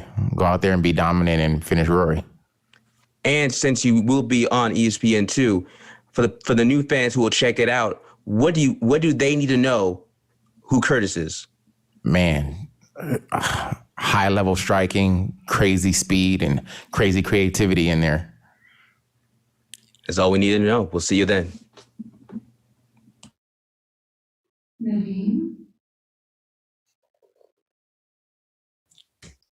Hi, Curtis. Hamad Mia from MMA Diagnosis. I was just wondering, when you got that call from the PFL, Rory MacDonald main event and a chance to win $1 million this year, what was going through your head? Dream fight, dream money, dream opportunity. And just got to make it a reality. I've always wanted to fight Rory. I've always seen myself beating Rory for years. So it was a surprise, of course, but I wasn't shocked. I didn't get nervous. This is what I wanted. Do you feel like Rory's the number 1 seed in this kind of welterweight Absolutely division? Not. Right. It's the disrespect that they're giving Ray Cooper right now is crazy. He's a champ. He should be the number 1 seed. But I'm gonna beat both of them. So to me, I'm the number 1 seed. All right. Thank you, Curtis. Good luck for your fight. Thank you. Head Kick Audio. Hey, what's going on, Curtis? How you doing? I'm great. I already like yours. Head Kick Audio. That's right up my alley. That's it, buddy. Okay, so we know that you bring a fan-friendly fighting style, with your fights. And we know that sometimes you've struggled with wrestlers and grapplers. So in this time off, before you got the opportunity to step in here for PFL, have you shored any of that up? And, what are you looking for this season? Yes, I definitely did. I went out and spent 2 months in Arizona at Fight Ready with Eric Anders, helping him get ready for his last fight. And you guys know who Eric, he's a big dude. So his game plan was to get a lot of takedowns in his fight. So I spent 8 weeks getting pushed and bullied around by Eric Anders. And there's a few other guys out in Arizona, Ray Waters, Ryder Newman, who's actually on the Ultimate Fighter this season, that were really helping me out, pushing me. And then, of course, my team back home at CSW. So I got to go out there and show that I've been working on those things. I had to get back to the roots because I started with wrestling. So it's no excuse why I should be, having these guys getting these takedowns and just holding me down. But it did also help me because if they're going to take me down and just hold me down, I know there's that fear in their heart because standing up with me is just a different animal. Thank you very much, sir. And Ray Waters is a stud. Yes, indeed.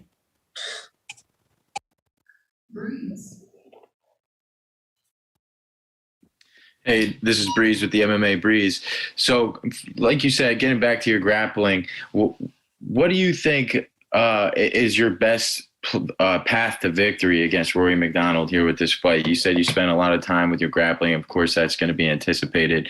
Are you looking to show off your improvements, or would you rather just get in there, knock him out, and get out? Oh, definitely get in there and knock him out and get out. But, it can possibly be a time where he can get close enough to try, and I'm just going to stuff him and beat him up. That's all it is. Stuff those shots, make him die for things, make him desperate for those takedowns.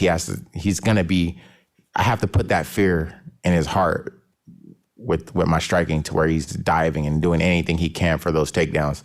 So we can get a highlight reel knockout from him being desperate. And do you feel any pressure with a big name like Rory MacDonald to finish this with a highlight reel? Not really, no pressure. Like I said, I've always wanted to fight him and I've always seen myself beating him. But, I debuted in the UFC against Thiago Alves, and Thiago Alves was one of my heroes growing up in this fight game. And you seen what I did to him. So like the name means nothing. The person means nothing. I'm going out there to beat him up just like I would do anybody else. Awesome. Thank you, man. Good luck. Thank you. Dylan? Hey there, Curtis. How's it going? Great, sir. How are you? I'm doing well, thanks. I was just kind of curious because in our prior interview, we were kind of talking about how you were the matchmaker at Fight Club OC for a period. Just with this PFL welterweight field here, can you put on the matchmaker hat a little bit and talk about your thoughts on some of these different matchups in the welterweight ranks? I've been so focused on this fight that I don't know really who's fighting who outside of Ray Cooper and I believe the guy from France, correct? Yeah. I like Ray Cooper, and I think that fight next for me will be awesome just because I would love to take out the best two guys in the tournament in the season first. And but the tall guy from Sweden, that's like that fight really intrigues me. I would love to fight with him too.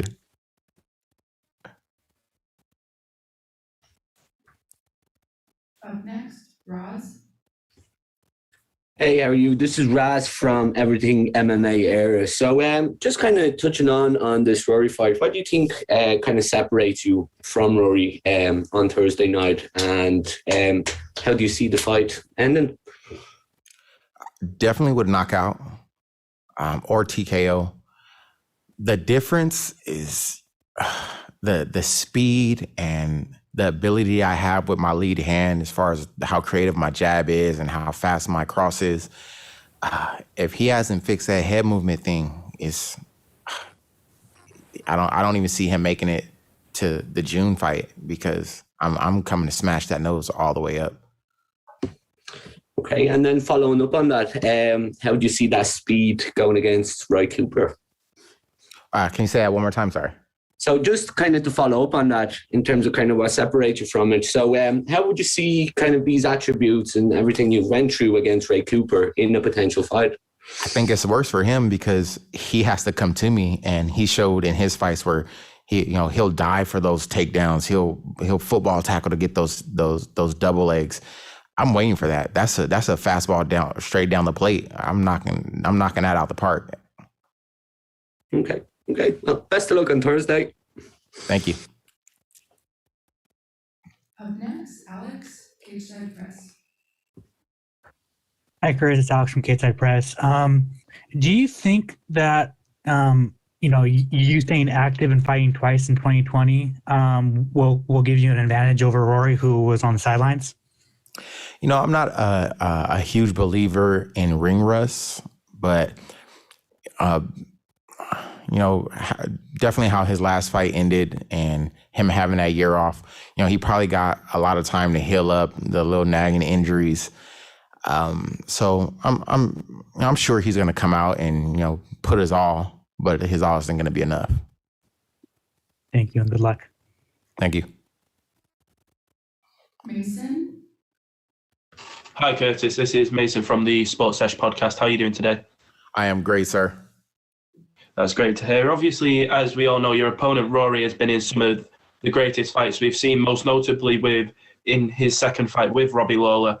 Knowing that your opponent has been through these wars, does that make any more pressure to yourself? No, not at all, because, I always prepare for war. Like, I'm always prepared to go to war, but I say it all the time. I am a sniper on the top of the bell tower. I'm not going in there for war. I'm trying to land these shots, not get touched, and put you down. So seeing him going through those wars, that's just, that means I'm just going to be able to shoot him a whole lot. And what would a PFL title mean to yourself? Man, it'll mean the world, man. Just the title, the money, it's a blessing. Like those are things my family needs right now, my legacy needs right now. So it'll mean a lot. Thank you, sir, and I can't wait to see you come fight night. Thank you. Drew. Hey, Curtis, Drew Pierce, FightLeague.com. What does it feel like to finally being able to make your PFL debut, and on top of it being the headlining event of the entire night? Oh man, that's it's awesome. Coming up on a club show, I was always the main event. I main event at LFA a few times, but being the main event on ESPN it's a big deal, and I'm excited to go out there and display to the millions what I can do. Thanks, man. No problem. Tyreek. Hey, Curtis, how you doing? This is Tariq with the Havoc Hour. Just wanted to, I heard you mention Sada Busi. He's the guy from Sweden. How you feel you match up against him? Oh man, he's a big dude, but I've been looking at them little skinny legs. Oh, I will chew them things up. That sounds good, man. Maybe we'll see it. Good luck on Thursday. Thank you. How's it going, Curtis? Great, sir. From father to father, congrats on that third son of yours. How's that affected your camp right now? Not too much. He comes to the gym with me, and then this whole distance learning thing. Anyway, my boys, they're not in school the whole time, so I have my 10-year-old and my 6-year-old with me to help out and help them out at the gym. So we just lock them in the cage and go to training. All three of my sons have been gym babies, so I've been doing this for a long time. So we have a routine. That's beautiful. So you actually mentioned work with Eric out at Fight Ready. So is that where most of your camp has been spent for this one as well? No, I was already back home, and I took the opportunity, not really on short notice, but I had, for 2 weeks, I thought I was just an alternate, so I was just getting ready at home. I did fly down to Arizona to get some sparring in. I went to go work with Ray Waters. Nice. And then I came back up, and the next week they told me that I was officially in. So most of my camp has been here in Atlanta City for the most part. Mm-hmm. Congrats on everything for the last year. Good luck. Thank you. Mike Owens. Hello, Curtis. This is Michael from Mike Owens Media. In your opinion, where do you think you have the biggest advantage over Rory MacDonald in terms of MMA skill sets? Just definitely standing in that range. Actually, and standing at range or in the pocket. I believe I'm very, very, very nasty inside the clinch, inside of range, short distances, uppercuts and hooks. For a tall guy, I'm really good, and that just goes to idolizing guys like Floyd, who can hit you at any distance. So definitely standing. Best of luck for Thursday night. Thank you. Thank you so much, Curtis. I appreciate you coming out today. No problem. You guys have a great day. You too.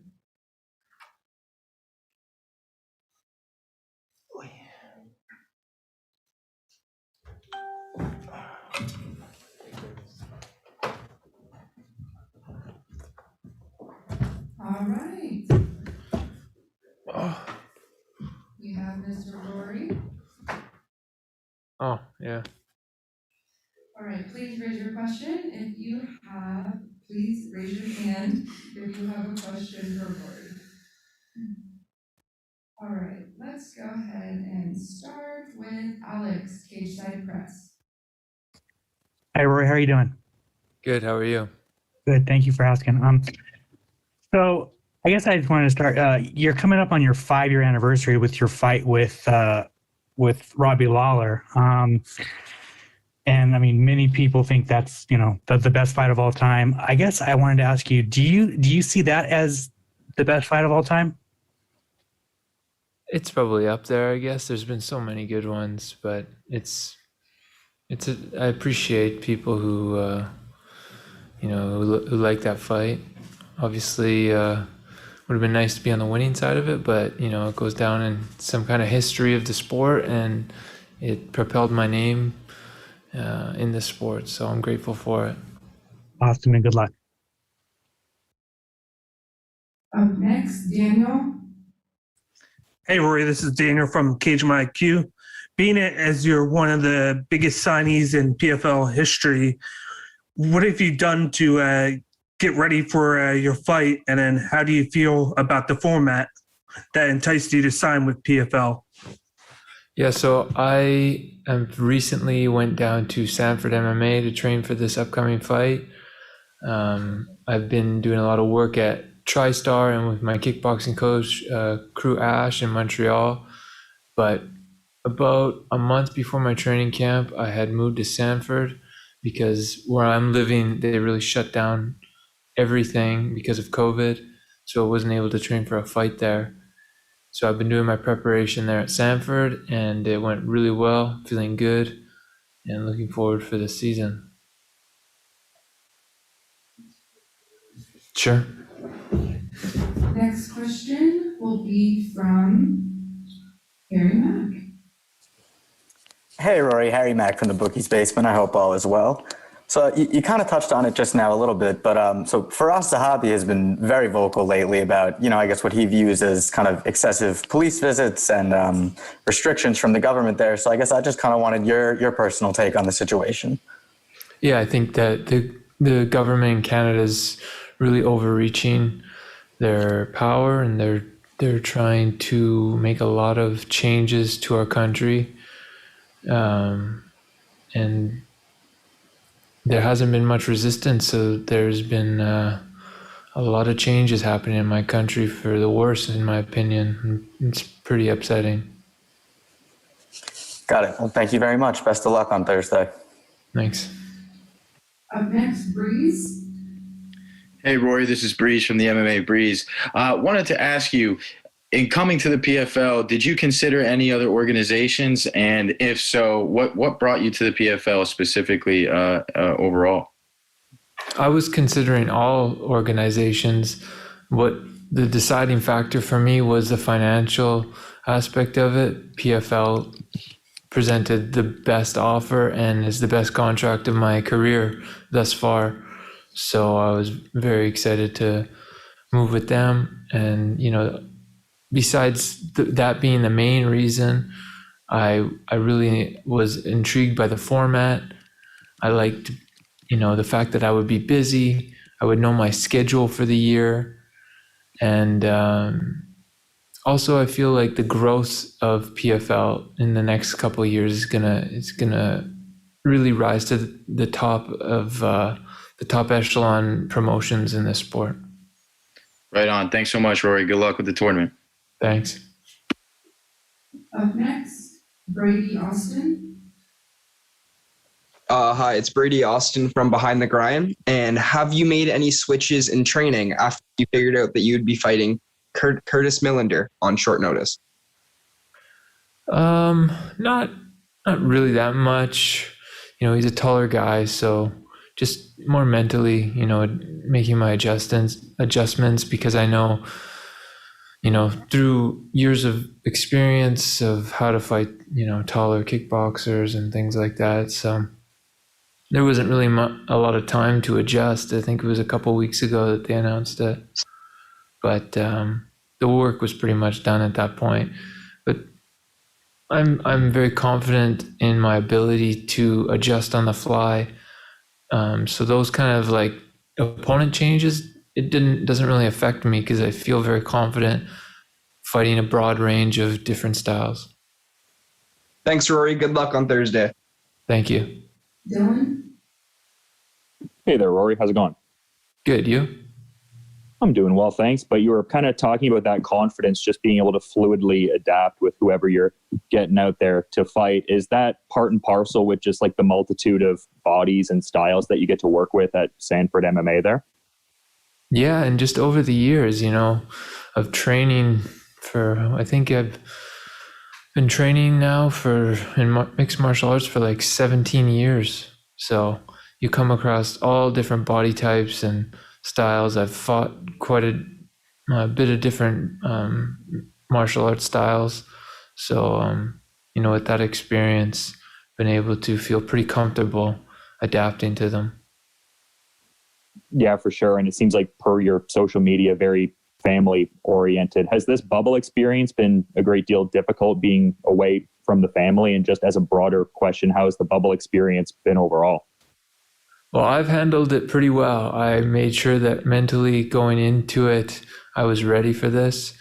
I wanted to make sure that I had a positive mind frame on it and not to bring in any negativity into it, because I feel like dwelling on those kind of things will not be beneficial for me. So I wanted to make myself, even before I got here, prepared mentally to go through it. So I've been flying through it with ease. My preparation for it was good. And yeah, obviously I miss my family, but I'm here to do my job and I'm focused on that. Awesome. Thanks for the time, Rory. Barcelona. Hey, Rory, I was just curious if you could expand a little bit more about being at Sanford MMA, that tremendous newer facility, and also if you had any conversations with Robbie or did even any sparring with Robbie since he's there as well. Yeah, Sanford's amazing gym. Best facility I've been to by far. They have everything a professional athlete could ever want. So I've been very blessed to be able to train there. Henry, Greg, Kami, all the coaches, the fighters, everybody's been great, welcoming. They're a hardworking team, and it's been a pleasure to prepare for a fight with them. And the facility obviously has just been amazing because, you know, able to have everything we need under one roof. As far as conversation with Robbie, yeah, we talk quite a bit.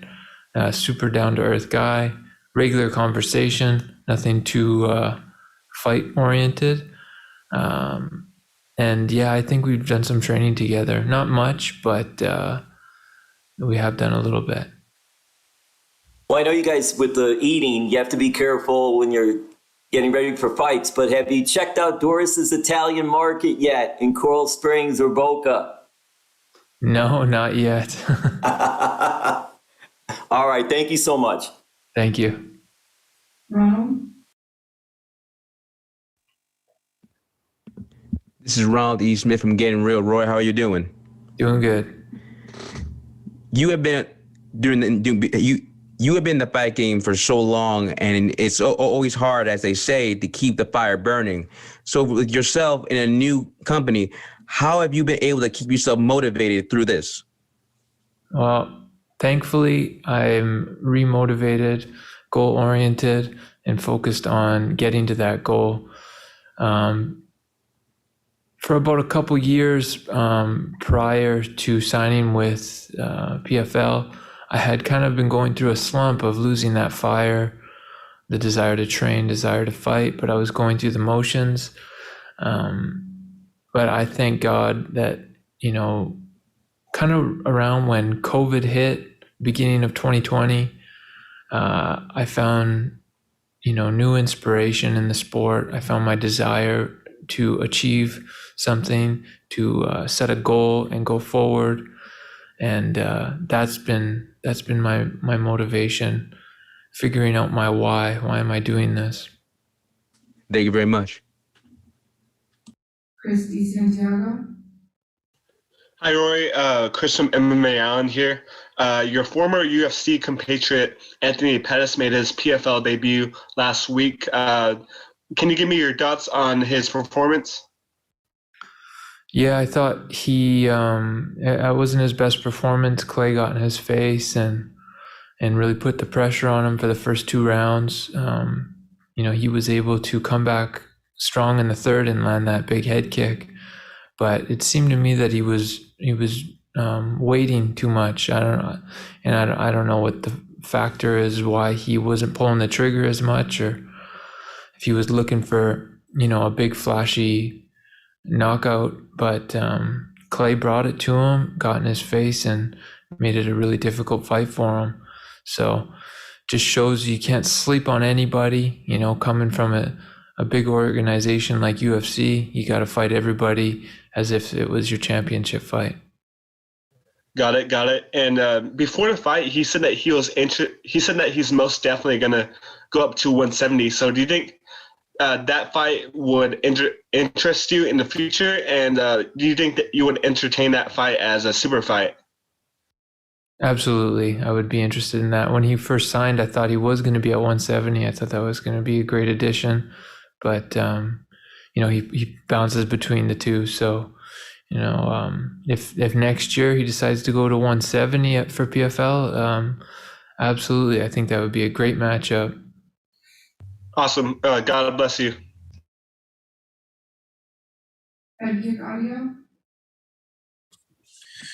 Hey, Rory, this is Steve from Head Kick Audio. You've been in a lot of great fights, a lot of wars, and with that comes damage. So over the past, year during your, COVID break, have things healed up, and are you excited to make your PFL debut? I'm healthy as a horse. I had the best shape of my life, mentally, physically, spiritually. I'm rock solid. So I thank God for my health and the position I'm in right now. Thank you very much, sir. Suki. How's it going, Rory? Fellow Canadian here. So you kind of talked about how you had to leave home, TriStar, and even spend more time at Sanford. I mean, do you see this having a long-term effect with COVID and kind of the bigger gyms with good athletes and all these new, facilities? Do you see that having a long-term effect, with GSP and you, such pioneers for us over here? I'm not sure I understand the question. What is stretching out long-term? Sorry, just, with the idea that COVID and even kind of the bigger gyms that we have going on in the States, do you see that having some kind of an effect on, long-term gyms over here that, had so much success with fighters like GSP, yourself, and maybe now it's a little bit harder for fighters to kind of make their way out of there with COVID, and even now some of the bigger gyms where they kind of can poach some of our better fighters just because they have the training partners, the facilities, things like that? Well, COVID's just slamming the brakes on our entire country. We have no economy, and they're really putting pressure on gyms to stay closed. So I think that's it's an issue that as Canadians we all need to be worried about. What's really going on behind the scenes? What's their agenda? And all this. We've seen a lot of success from the places that have opened up and have went back to normal life. And I hope the same thing for Canada soon. But Thank you, Rory. Thanks for making jump to the sport over here. Yeah, to answer your question, it's really going to depend on the restrictions. When things are going to start opening up, so people can get their businesses back opened up, and it goes for the gyms too. Thanks, Rory. Mike Owens? Hello, Rory. This is Michael from Mike Owens Media. You've been one of the best welterweights on the planet for over a decade now. With that being said, how do you view the standard of the PFL welterweight tournament this season? I'm very confident. I think they did a great job with getting some of the best talent around the world. I'm super excited to compete against all of them. And I do feel that I will be the champion at the end of the season, though. And out of interest, is there somebody who you look at in the weight class who you think could potentially be your toughest test? Well, it's hard to say. Everybody poses their own dangers, I just try to focus on my own ability and fighting my own fight and take it as it is. We see guys all the time take certain people too lightly and not fight them hard enough, and they lose the upsets, lose an upset fight to them. So I try not to do that. I take everybody as my championship fight. Thank you for the time, Rory. Nadeem? Hi, Rory. It's Hamad Mir from MMA Diagnosis. You were talking about the schedule in the PFL that appealed to you. I was just wondering, knowing that if you win each fight, you guaranteed got 4 fights within the year, how do you kind of change your training in a sense to occur so that you may not get injury? As in a typical organization, you may fight once a year and then you don't know when you're fighting next. How do you kind of adjust? Sure. Yeah, I think it's just being able to be consistent in the training room, being able to set a certain pace and tempo in the room, and not doing things stupidly or trying to take too many risks in the training room either. Just consistent work, staying healthy, and peaking for those fights rather than massive peaks and valleys and taking time off in between fights and things like that. Following up to that, obviously this season they don't have the 2 fights in one night format. Is that something as a competitor you're looking forward to, or is it kind of a relief that you don't get to fight twice in one night? Yeah, it's something I recently just found out. I actually didn't even know that. So yeah, I was a little disappointed because it's something that, would have been a new thing in my career to test myself, but, it's just going to be another normal fight for me. So it's all good either way. All right. Thank you, Rory, for the time. Good luck for your fight. Thanks. All right, let's do 2 more. Tariq. Hey, doing, Rory? It's Tariq with the Havoc Hour. So obviously, you were the first major signing, and there was a lot of notoriety with that. So with that, also, the inactivity, not being able to fight last season, and also we saw Anthony Pettis' debut getting spoiled. Do you feel any added pressure going into your debut on Thursday? No, not at all. I'm really happy to be here and very hungry to get after it. It's been a long time coming. I've put a lot of work and sacrifice over 2020 and the early part of this year. So I'm kind of used to long layoffs anyway in my career, unfortunately. So nothing really new for me. I'm just going to go out there and do my best. And also, really quick, we mentioned all the accomplishments that you had, that amazing fight with Robbie Lawlor, being a champion in Bellator. Where would winning the PFL championship rank in your accomplishments for you? It's up there at the top with winning, my championship at Bellator and, my run in the UFC. It would be right up with all those, All right. Thanks a lot, Rory. Good luck this Thursday. Thank you.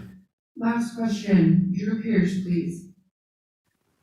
Hey, Rory, Drew Pierce, FightLeague.com. Is there a certain aspect of Curtis's game that you really have your eye on in preparation for the fight? And do you have an official prediction as to how it'll go? Yeah, I'm looking to, stop him as early as I can, try to rack up as many points as possible. But that being said, not going to rush anything either. I'm just going to fight my fight and see how it goes. Curtis is, he's an excellent striker, very dynamic kickboxing game. So I'll just make sure to stay away from all his best options. Thank you and best of luck. Thanks.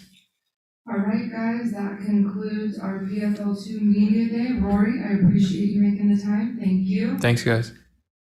And media friends, thank you so much for calling in. I appreciate all of you as well. And I will get you guys a recording.